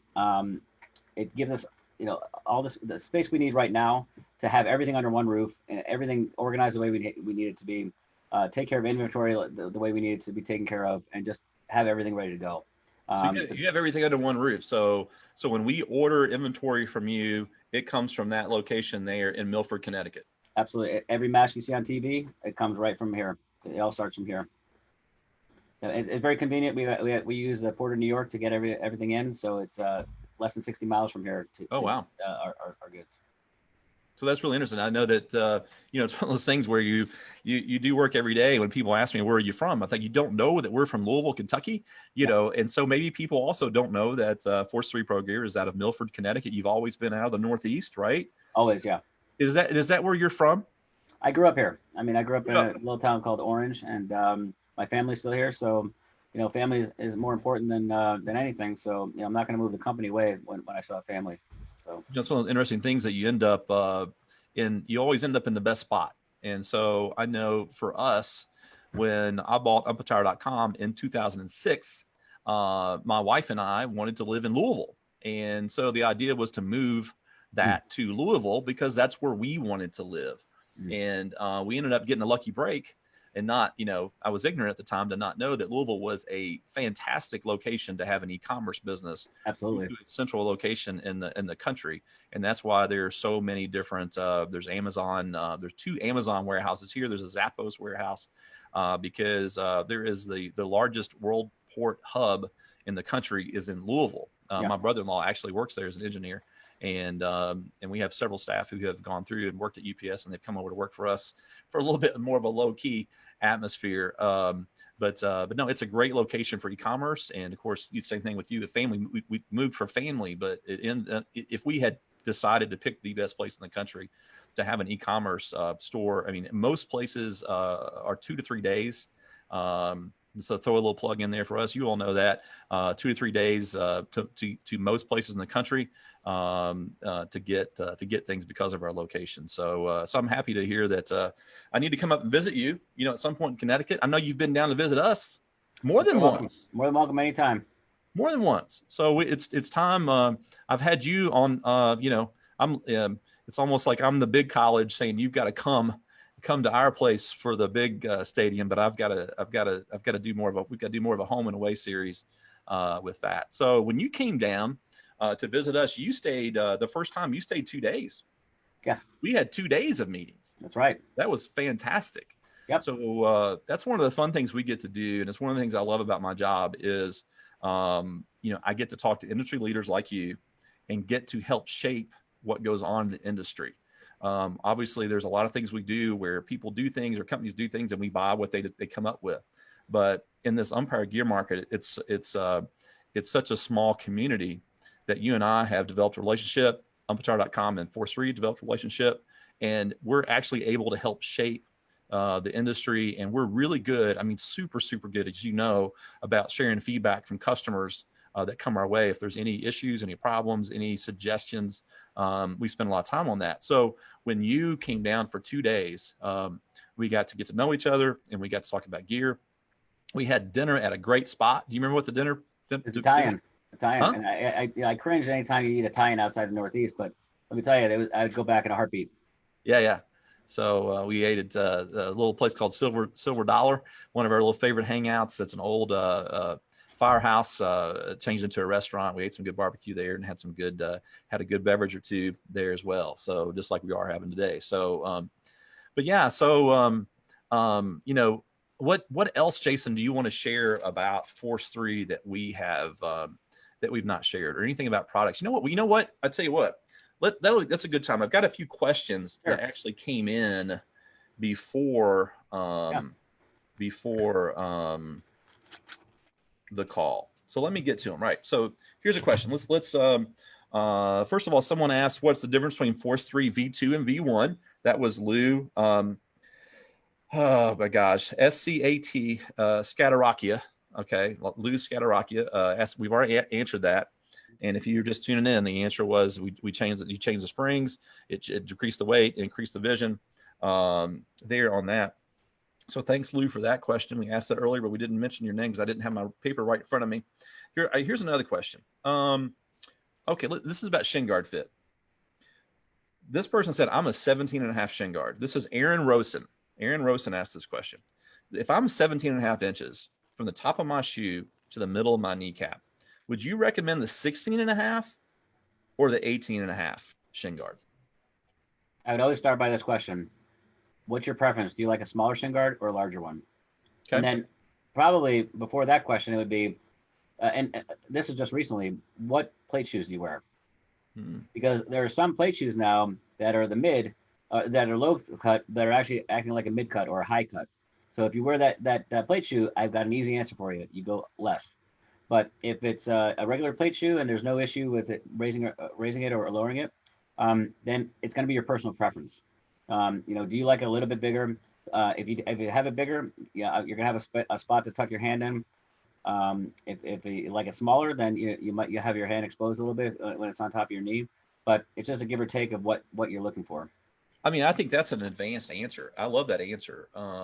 Because really the answer is, you know, whatever you like best, whatever you prefer. And I know the old standard has been middle of kneecap to top of the foot. Right. And we've always advocated that umpires know their sizes, know your chest protector size, know your shin guard size, know your hat size, know those things. But what you're saying is it depends. One, it depends on your preference, but it also depends on your shoe. So really it needs to be, the new standard needs to be middle of the kneecap to the top of your plate shoe. Yeah. So I think that's a really interesting feature there. You should always measure, for umpires at least, you should always measure wearing your plate shoes. You shouldn't do it without it, and that'll help out. So when we hear that, you know, we hear the same thing. You know, when you get your pants, right. You know, get your pants unhemmed, but take them to the tailor with your plate shoes on. Right. And because the plate shoes is going to be a different, you don't just want to use your standard inseam. You know, plate shoes typically are made with a higher, you know, sole on them. And obviously when you're in your stance, that's also going to be different. So take your plate shoes in to get your pants in. So you're saying the same things on shin guards. You know, when you're measuring yourself for shin guards, you need to measure it with either your plate shoes on, or when you get your shin guards, don't just put on the shin guards out of the box. Go get your plate shoes, make sure the size fits. And that's that's Jason Klein's recommendation, big recommendation for the day on fit on shin guards. Yep. That's what I would do. Aaron, thank you so much for that question, because I think that really made for an interesting topic of discussion on shin guards. And you know, just the thought of that makes me realize that we may need to do a better job on our end of educating our customers on, you know, when someone asks a question like this, it's not just so much, you know, the old answer would have been, well, if you're 17.5 and you're in between those two sizes, move up a size. That's the old answer, right? Yeah. But he said that he did actually say top of shoe. So if his top of shoe is 17.5, his plate shoe to the middle of kneecap 17.5, then I would think that you would, you know, I always err on the side of safety. And so I'd want him to have that extra versus 1 inch less. But it depends. I mean, err on the side of safety, but if they don't fit right, then you're going to lack safety. Comfort's important. And I know at that point, it becomes simple. It's your preference. Do you like them smaller or larger? And then you give the, you know, the pros and cons of each. And, and that's it. That's a good question. You know, I'm kind of eyeballing back of the game here. again, if you're just tuning in, Jason Klein and I are today at the ballpark. And if you've been on here the whole time, you've heard me say that about 5 or 6 times. And but someone had asked earlier, are you all going to like broadcast the game? Are you going to do play-by-play of the game? And of course the answer is there's no way that we're going to be able to do that, because we're going to be Right. if Jason, if you and I went to a ball game, whether it's a major league game or minor league game or any game, you and I are going to talk about umpire gear and what's going on with Force3, and tell me about your new location. And we're gonna talk about that while we're watching the game. And so obviously that's what we're doing here. We're at 2-0. Atlanta's up 2-0, top of the 6th. This game's gone by fast. We were kind of debating on how long we were going to be on here, and we've already gone past our initial thought of maybe half the game, because we still had plenty to talk about. Yeah. What we were talking about were a little bit on the umpires at the game today, and we were talking about Gooch. We started talking about nicknames and we got sidetracked with something else. But, Gooch is one. Chris Guccione is one of those really good nicknames. Another good nickname, and I didn't know this, retired Major League umpire Gary Darling, who's you're laughing. He's the president of Umps Care Charities. And yeah. I didn't know this, but I was he and I had dinner together a few years ago, and people kept calling him by his nickname. And I didn't know what they were talking about. I was really confused. You know what the nickname is? Zap. It's Zap. Right. And so, like, where did that come from? Right. And so, as I understand it, and I'm going to completely butcher the story, but he apparently, was almost electrocuted. Right. Do you know the story? I don't know the full story. No, the details. Right. You got it. Yeah. So he was on, I think there was a wire or something. It was a job that he was doing, some type of job that he was on, and touched the live wire when he was younger, and so yeah, his nickname is Zap. I mean, and people call him that, and he's okay with it, and yeah. So I thought that was interesting. But Chris Guccione, nickname is Gooch. Gooch is from Colorado, super umpire, great umpire. And super guy. I know he's been heavily involved in Umps Care. I think he may be on the board of Umps Care. And let's just share a little bit of insights on him. He's been umpiring since in the majors since 2000. He got hired on as the full-time staff on 2009 season. So he's got more than 20 years. Well, no, actually, yeah, he's got 20 years of experience working in the majors. He has worked 7 division series, including this one, 4 league championship series, and he did the 2016 World Series. I think everyone we've mentioned so far that we've gone between Dan Bellino, Mark Wegner, Bill Welke, and Chris, they've all World Series umpires. So no wonder this is such a great crew here. So and then I didn't want to get too much into who the best umpires are or what they're rated at, but someone said that one year that he was the best umpire, some website, because 14 of his 15 calls were upheld after review. So I know me, if I were umpiring it might be 50-50. So that would be about it for me. But these umpires obviously are very good at what they do. They're all good. Right. I mean, they're all good. They're all good. Yeah, they didn't get there for, good is not even, they're all great. I mean, you don't get there for not being good. Well, that's one thing, that, we can talk a little bit about replay. What was your initial thought when they decided to do replay at the major league level? Well, it didn't make sense to me because the majority of calls are right. And, if they want to make the game faster, using replay makes it slower. So it didn't make too much sense. They're trying to, take care of calls that happen late in the game. And, if a call is messed up in the first inning, no one cares about it. It's only the calls in the later innings that think that it determines the game. Well, an umpire doesn't ever, determine the outcome of a game, no matter if it's the last call of the game or not. The team's got 27 outs to get something done, plenty of opportunity. And if you rely on one call to go your way, then, you've lost. So, you had plenty of opportunity before it. So you were a traditionalist on that. You weren't as excited about it. What I've heard more about it since it came into play, and I felt the same way.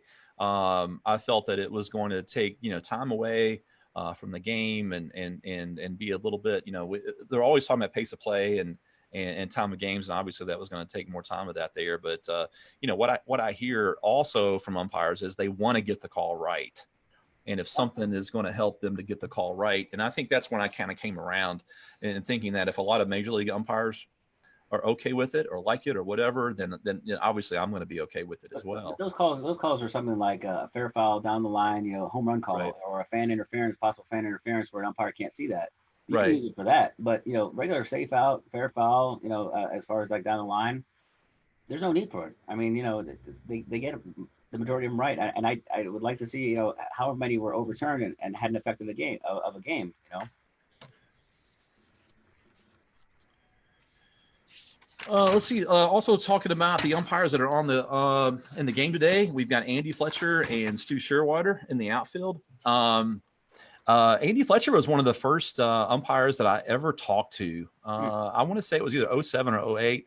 Those of you who don't know, I bought Umpire.com in 2006, and obviously we have grown each year. But you know, in our early years, no one knew who we were. Right? That's what happens sometimes. You just don't, you know, you don't know. There's other companies that are out there, and you've got to work hard to grow the business. But I didn't know many, you know, major league umpires early on, and Andy was one of the first ones that I spoke with.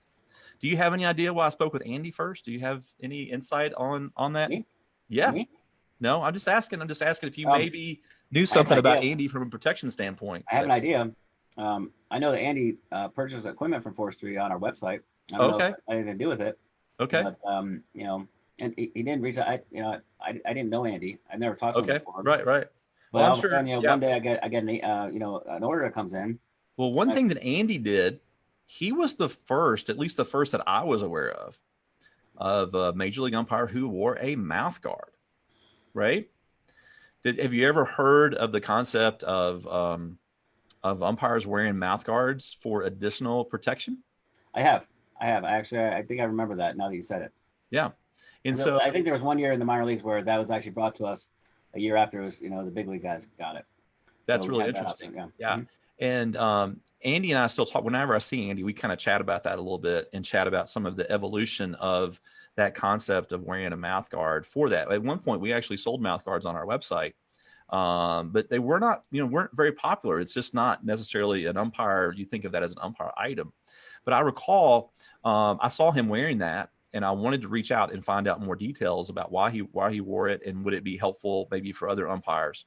And he responded to me, was very insightful, very helpful. And so we reached out to a company called Shock Doctor, who, you know, they're known for mouth guard. They started out as a mouth guard company.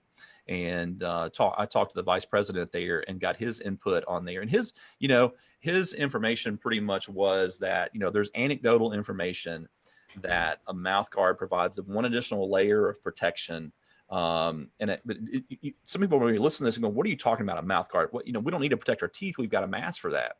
But when you start looking at the anatomy of the head, one of the things is when you get hit in the jaw, the jaw will transfer energy to the skull, right? Because it's all connected. But if you wear a mouth guard that fits a certain way, you actually create separation between your lower jaw and your upper jaw that helps with that. And so that's why Andy wore it, and he felt it was helpful. But I think it's too awkward for a lot of at least they felt, you know, that's when I came to find out later that it was too awkward. But Andy was the only one that was wearing it for a while, and so we had sold a number of mouth guards. A lot of people who bought them swore by them. But that's how I got to know Andy. Andy was basically, in my book, and it's maybe it'll be a Jeopardy question someday, is, you know, what is Andy Fletcher known for? At least from my perspective as an umpire gear, he's known. He and I had a discussion about mouth guards, you know, back in, it was maybe 07, 08 time frame. And he's not wearing those now, but he did at one time. So that's interesting. I didn't know if you knew that or not. That's why I was glad Andy was on here today. We have one more thing to chat about. So here, let's talk a little bit more about Andy. Andy graduated from Windelstadt School in '89, and then he has He's got one World Baseball Classic under his belt, and looks like an All-Star game, 2005 Major League All-Star game, 2014 National League Wild Card game. Where we were before, we had all this great access to information, right? So it didn't take me long to Google information about some of these individuals today. Some of these gentlemen that are there today, I've had some conversations with, but obviously don't know well enough to be able to spit information out without researching it on online. But we talked earlier about how great these umpires are and how involved they are in the community, how open they are. I just mentioned about Andy and how he was so open to have a conversation with somebody he had never heard of before. And I came at him with that question from the standpoint of wanting to help protect people, and he was there for that. And of course, we have a lot of people who are involved with Umps Care charities. We've talked about your involvement with Wounded Warriors, my involvement with Wounded Warriors. You've been you've donated items to them for a number of years. We have donated items and helped sponsor the Wounded Warriors. We're involved in that. There's several major league umpires that are involved with them. Blas Diaz is one, former Marine Blas Diaz. Mike Everett, who's just retired, has been involved with them and helpful. He was the lead speaker on their recent summit, as was, and Corey Blazer has also been involved. So we just, we've got a lot of really good, not only are the umpires great, though, I think they're better people. I think so. I agree. And I think that it's no surprise that Andy talked to you. I mean, anyone that wants to do something for umpiring, it's an underserved market, like we know. And umpires are always very appreciative when something comes down the road that is trying to help them. Let's switch gears a little bit. What do you think you would? Hunter Fries asked a question. Hunter Fries is our buyer, so we're gonna throw that in for Hunter. Hunter's been with us. He's a former basketball official, high school basketball official. He's been working with us. I think he just had his 3-year anniversary, his triple anniversary with us, and now he's one of our leaders and currently our buyer, and a lot of fun to work with. Really good guy. He has asked you a question, and he wants to know, what do you do for fun that isn't baseball or umpire related? And I'll throw in also a non-Force 3 related. I know you work a lot, so that might be kind of a hard question to answer. What do you do for fun that isn't baseball or umpire related? I take my dog to the dog park and we play. Take your dogs to the dog park, right? How many dogs do you got? What's that? How many dogs do you have? No, just one. But okay. I'm dog sitting today, and so it's fine. Our showroom's closed to the public. It's by appointment only, so there's no problem letting a couple dogs in here. Yeah. Well, we've done that too. We've had some days where we've allowed our the staff to bring in their dogs, and I think that some of that kind of ended with COVID. Not that there was a reason behind that, but it's kind of hard to bring your dogs in when at one point you're down to skeleton crew. There's no one to bring. Back during the sports shut down in March and April, to bring that in. But so what's your dog's name? My dog's name is Hondo. Hondo. Yep. We were talking about nicknames earlier, and you said you did. So where did that name come from? It was love at first sight. Hondo was a stray out in Tucson, and we basically locked eyes down the corridor, and he was skin and bones. I wasn't in the market for a dog, but I had one growing up, and when I saw him, I mean, we clicked, and he'd been at my side every day since. And even our old location, he would come in every day, and hardly ever put a leash on him. He's always by my side, and it's great. I love him. Let's see who else is on the call here. We're on with Jason Klein, president of Force3 Pro Gear, and Jamie Perez is on the call. Terry Greer on the call. Tony Williams is still here. Thanks, Tony, for sticking with us.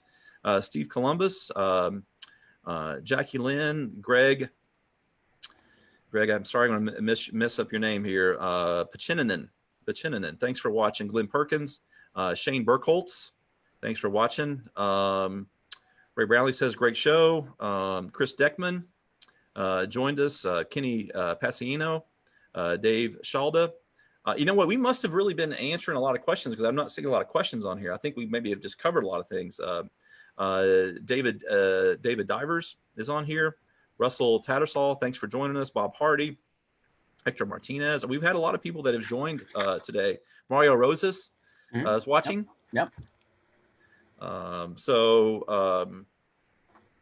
see. We got one question. Michael Hogg wants to know, What about Force 3 shirts like Jason is wearing, or T-shirts, sweatshirts, hoodies, or hats that you could maybe buy either now or in the future? It's definitely in the plans. You know, we wanted to build the company first and not focus on you know, making shirts. You know, if no one knew our brand, no one's going to want our shirts anyway. But now people want it. People are asking for it. You know, we're launching a new website here in the next few weeks, and apparel is on there. So we're slowly going to roll it out. Yeah, and you know, I'm glad you mentioned that. You know, there's several places you can get Force 3 Pro gear, whether it's umpire gear, catcher's gear. Obviously, you can go directly at force3progear.com, or for umpire related, you can go to umpire.com as well. And Jason says he got a new website coming up. That sounds great. I know we've done a lot of updates on our site in the last 12 months and continue to do so. So stay tuned for both that. One thing I also want to mention is make sure to follow Force 3 on social media. I know you do quite a bit with social media. And you know, I know that's always appreciated. And one thing we're also doing is a joint project. There is a Facebook group called Finally Force 3. That's an umpire only Facebook group. No catchers allowed. Unless they want to be umpires. They don't want to right? be in there anyway. Trust me. Yeah. So, but that's something that we just started a few weeks back, and Jason, we got his blessing for that.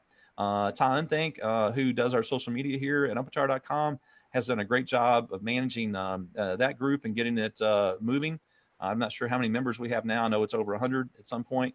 But if you're watching us on Facebook Live today, definitely jump over and look at Finally Force 3. Do a Google search for Finally space Force, no space 3, Finally Force 3, and join that group. And if you love Force 3 products, if you love a Force 3 product, if you love all Force 3 products, if you're thinking about Force 3, if you're considering Force 3, it is a Facebook group just for those who love Force 3 or might be interested in some point loving Force 3. So we'd love to have you join that. You know, we love posting about Force 3 on our social media platform. Obviously, we can't do that every single day and 2 or 3 times a day, but on Finally Force 3, we can have that type of communication on there. So if you love Force 3 products, a product, multiple products, please join us at Finally Force 3 to keep carrying on that conversation. So, Jason, you know, with that, any parting words that you want to share about today? Obviously, we've had a day at the ballpark. It was going to be a night at the ballpark, but then the game we wanted to watch changed. And so it had to change to a day at the ballpark. And we're so glad that everyone tuned in. I don't know total on the call we had, but I know a lot of people have been checking in and checking out, and that's just fine. We hope we've covered a lot of information. But mainly I wanted people who didn't know about Jason Klein and Force 3 to make sure we made that introduction.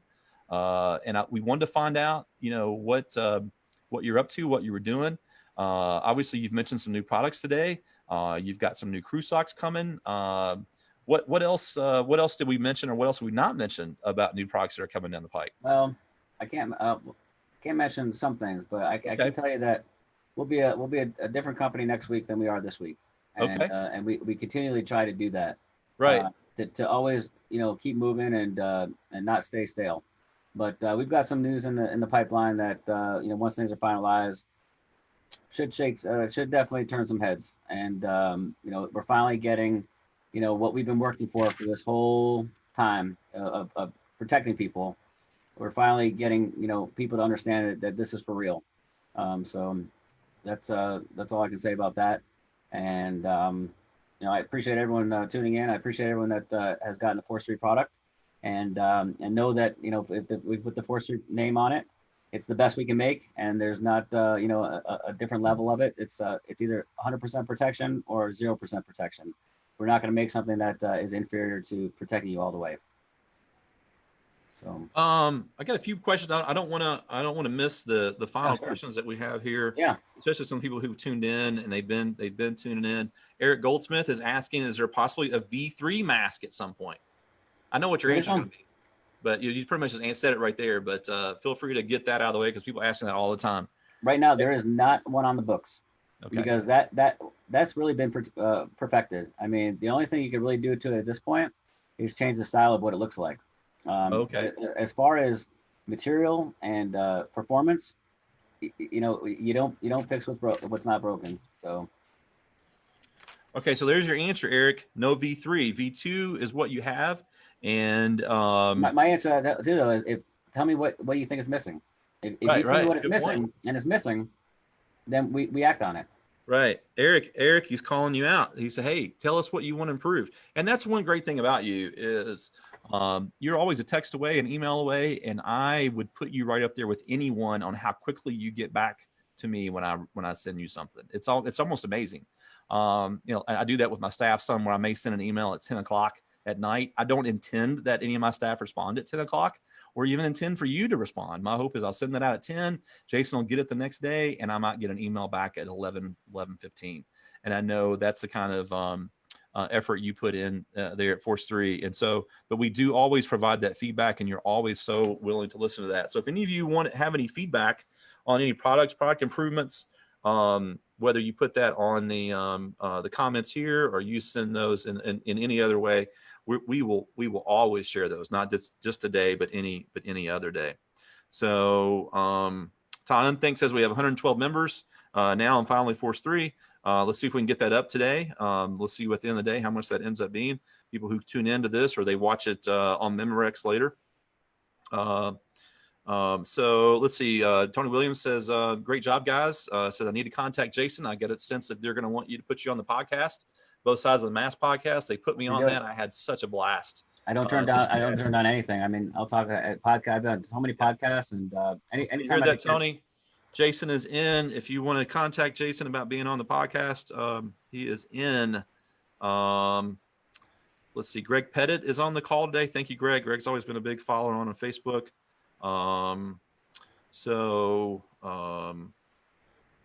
Let's see.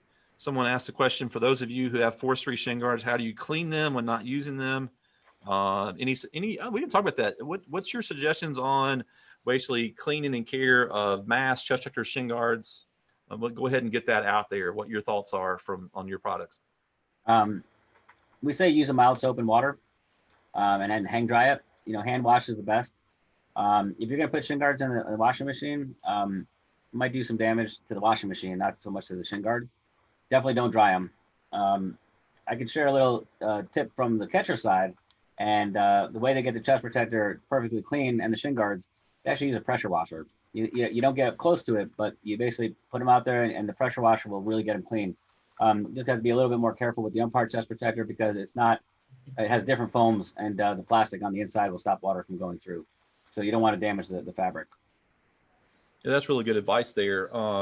We always just do the standard mild soap and water, little elbow grease, mild soap and water, but everything needs to air dry. Definitely nothing. Don't put anything in the dryer. You can do a lot of damage with heat. A lot of the items, whether it's cloth or non-cloth, has got wicking materials in it, and too much heat can basically, burn those chemicals off. So we don't want that to happen. So that's another good question. I used to douse my equipment with Lysol, and it would be dripping. I would hang it up and let it drip, and then the next day when I got back, it's perfectly dry and it smelled fine. The Lysol is a product to use for antibacterial things, and then also you mentioned this suggestion of you can actually take a power washer to some of your product as long as you just careful not get it too close. Just do the back of the umpire chest protector, which is where the smell and everything's going to be, and you do pressure wash it. Well, you heard that first here today, gentlemen and ladies. Jason Klein says, you can always do that to clean that. He's got 10 years experience in the minor leagues, many more years after that as leading the Jim Evans Umpire Training Academy, and then also all the years at Force3. So that's why you definitely are a leader in the gear industry, and we definitely appreciate all that you do.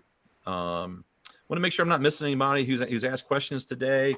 I do have one more question that so far that I see when I get this out there. Actually, I have two questions.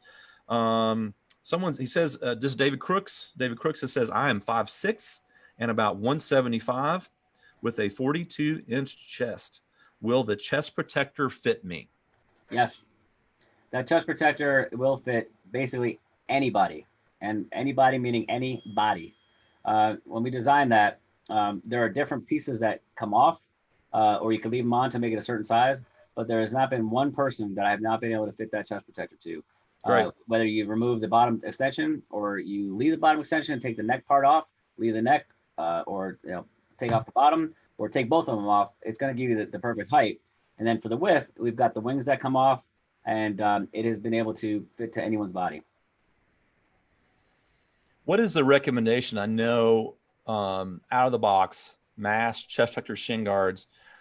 Probably of those three, the chest protector is the one that people sometimes say that it doesn't fit me right. But I know you have a good answer for that.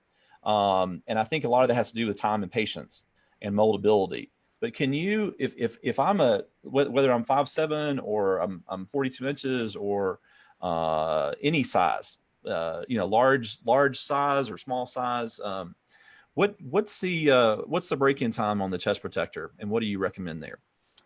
Well, the materials we use on the inside, there really is no break-in time. What you have to do, because we increased the thickness of the plastic, it's PE boards on the inside. That was just all based on what umpires wanted.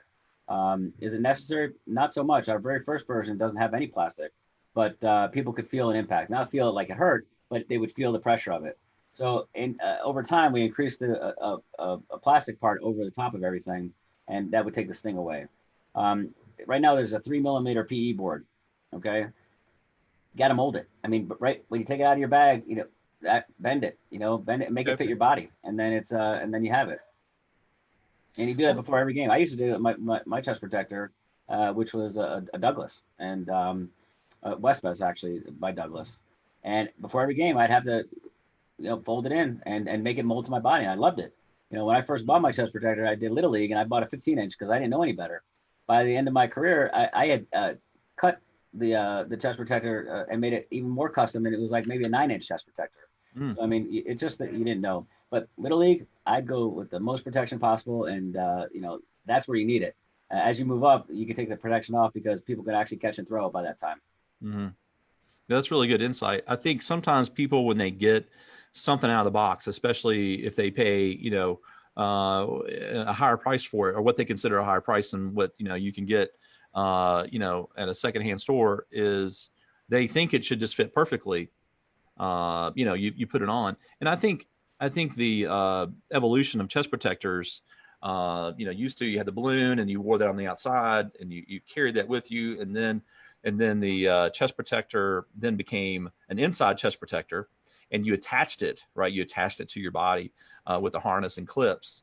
But the goal is you want that to fit like a glove. You want it to fit you well and be comfortable, and doesn't feel like you just got something hanging on you per se there.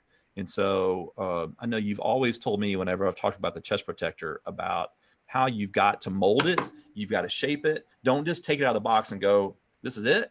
No, you want to try to shape it. A lot of body parts are different. Bodies are different. Body shapes are different. You want to really, take time to mold that, is what you're saying. I mean, it's as custom as you can get. Right. In a stock chest protector. If you want a full custom that's going to fit you like perfectly, that's going to cost a lot of money because that's specifically made for you. One question is, another question that we got in was, we know recently that one thing that Force3 does is they map price, right? And those of you who may not know what map price is, it's minimum advertised price. And it's something that Force3 does. There's a trend toward other companies doing it as well. Other New Balance shoes, for example, were map priced up until this year. It changed for COVID. Probably will go back at some point. But for you have always had map pricing. What was your thought process on why Force3 does map pricing? Because it's to protect our brand. Okay, the materials and everything we use on the inside, it's all top of the line. So if we have one not a competitor, but one retailer who wants to sell it for $99 and they get it for $70, it's cut all the margin. And if he's selling it for $99, then this retailer has to match the price. And now we're at $99. So they set the mark at $99. Mm-hmm. We don't want to set the mark at $99. It's not a $99 product. Everyone can't stay in business if we just sold this product at $99. So in order to protect everything and actually make it easier for the umpire, it doesn't matter where you buy it. You buy it from Umpire, you buy it from Force3. I'm not going to have a lower price than Umpire. Okay, and Umpire is not going to have a lower price than me. So it just keeps everything on an even playing field. And to protect the brand's value and what we built. No, that's a frequently asked question. There, and we want to address it. I mean, it's obviously if someone found your chest protector, or let's just say your mask, for example, being sold somewhere for $49.99 on Black Friday, what's the impression of that? The impression then becomes, well, what's wrong with this? Are they getting rid of this? Is this going to be, are they doing something new? Are these defectives? Have they been sitting around for a while? The impression that makes in people's minds. And I know umpire gear is expensive. I know it's definitely, compared to all the sports that are out there that people officiate, it's one of the most expensive ones to get into. We understand that. We try to make things as easy as possible with the free shipping, free returns, try to make things as positive as possible. And I know you do too, and I can appreciate the MAP pricing. If you were just doing and just, doing an average chest protector with, all, furniture foam and doing a typical design that others do, that might be one thing. But when you talk about all your design that goes into it and all of your materials that go into it, I can understand if anybody would do MAP pricing, it would be Force3. Yeah, I mean, like we have a team of designers, and some of these designers, they design for top brands, ones that everyone has heard of, and for that investment and for what we've built, we shouldn't be compared to a set of equipment that's in a box, that's a starter set, versus ours that has to be priced the same because a retailer wanted to lower the price. Well, I appreciate that insight, Lewis. It's interesting that we were getting ready to head toward wrapping up, and we've got some more people joining on the call. Lewis Skodoletsky is on the call. Thank you, Lewis, for joining in. Kevin Patrick Russell is watching. Thank you, Kevin, for joining in. Everyone else who's also joined in today. One person we didn't talk about that's umpiring today. We've gone around the horn, and Dan Bellino behind the plate, Mark Wegner first base, Bill Wilkie second, Chris Guccione at third. We talked about Andy Fletcher a little bit and about his mouth guard in left, but we've also got, no, he's actually in right, but and Stu Sherwater is also here today. And one of the things about Stu is that he is a Canadian umpire. Not that there's anything wrong with that. It's neat. It's a really neat thing. And you see more Canadians coming up the ranks. Obviously, us with the official supplier of minor league baseball umpires, we see more Canadian umpires coming through the system, and I think that's just excellent. Yeah. Stu Sherwater is, if you've ever had a chance to meet him before, and I'm talking, of course, to everyone who's listening in, what a great guy. I mean, and they're all great guys, but Stu is just, I had a chance to play golf with him at Top Golf, whatever golf you call that. It really wasn't golf. I'll tell you what, if you saw me swing, you probably wouldn't call it that, but he's a big guy. He really came up the ranks as a football player. He was more of a football player than he was a baseball player. And I want to say that what I heard about him is he was, potentially going to be Canadian Football League, material. And so I know that he was and he's a big guy. I mean, he's tall, he's strong, and I can certainly tell you he can hit the crap out of a golf ball. And so, but I spent some time with him at the Umpire Career Charities Top Golf event fundraiser that happened in March in Scottsdale, Arizona. And spent more time with him there than I had ever spent any time with him. And I just really, really enjoyed getting to spend time with him there. But just a super guy in Stu Sherwater. Again, he's also heavily involved, like a lot of them are, in charity work. I also had somewhere a list of some of the, I may have lost it in some of my paperwork here. Tried my best to try to have some good preparation since we were going to fill in for the broadcasters today. But I know Scott Costello made it to AAA at one point. He's actually mentioned here in an article that Stu was on, Chris Graham, Chris Marco, Ben Rosen. These are all, Canadian umpires that have come up in the minor league ranks. So it's really great to see them. And of course, you see a lot of diversity in a lot of the umpires who have been hired recently, between Carlos Torres, that was hired a couple of years ago, and people like Nestor Seja, who got his chance. A lot of them have got their chance this year, and so it's great to see all the umpires from all the different locations: Canada, Venezuela. And Edwin Moscoso was one of those.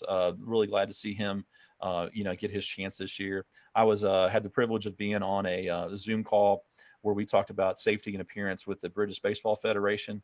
And so definitely there's a lot of eyeballs in the international world to what's going on in the U.S. and also to the umpire gear market, including Force3 and Umpire.com. So having said all that, I tell you what, this may have been the neatest thing we've ever done in the sense of right in the middle of the day at the ballpark, President Jason Klein of Force3, and then myself just sitting here watching the ball game out of the corner of my eye. I keep watching. It's still 2-0 Atlanta over Miami. Looks like we're in the bottom of the seventh. 7-inning games is typical what we do at high school and travel ball. So we made us called after the seventh here today, and but it's really good to get to chat with you, Jason, as it always is. It's just neat that we got to do that in front of many people today and the people that are on the call. And again, we appreciate everyone that joined us for a day at the ballpark. And Miami versus Atlanta, we hope your team is winning. We're so glad that baseball is going on. Yeah. Jason, any final comments? I loved it. Keep the comments coming in. If there are problems with the products, let us know. If you see we want something improved, let us know. I mean, you definitely have a voice in it. We may not tell you that we made the change, but if enough people want to change, we're going to listen to it. And we're very responsive that way. And a lot of it goes through Umpire. They share it with us. We want to make sure you get what you want, and we'll design anything, and we'll make it the best it could possibly be. But sometimes we may not know that's what you want. That's excellent, Jason. And I hope people got a chance to get to know you today, get to know Force3, where you're at, what your office looks like, and all the things that you've done, what you think about your products, and also some of the new things that are coming down the pike. You've talked about a mask for your mask. Yep. You've talked about coming out with crew socks as Yep. well, coming out with padded shorts. And one thing I didn't mention is it's more on the catcher side, but we'll be fully customizable. So we do everything in house now.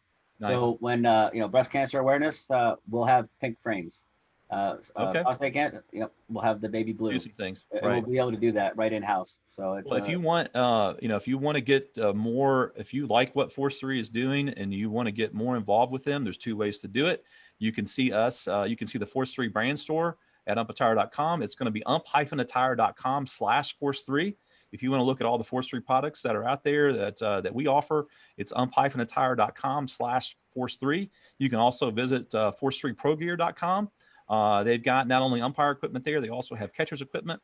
And they've got a new website coming out soon. You can also check us out on you might want to call it a joint project Facebook group between umpire.com and Force3. It's called Finally Force3 Facebook group. Definitely check that out. If you're on Facebook right now, watching us on Facebook Live, you can do a quick search, find Finally Force3, join that.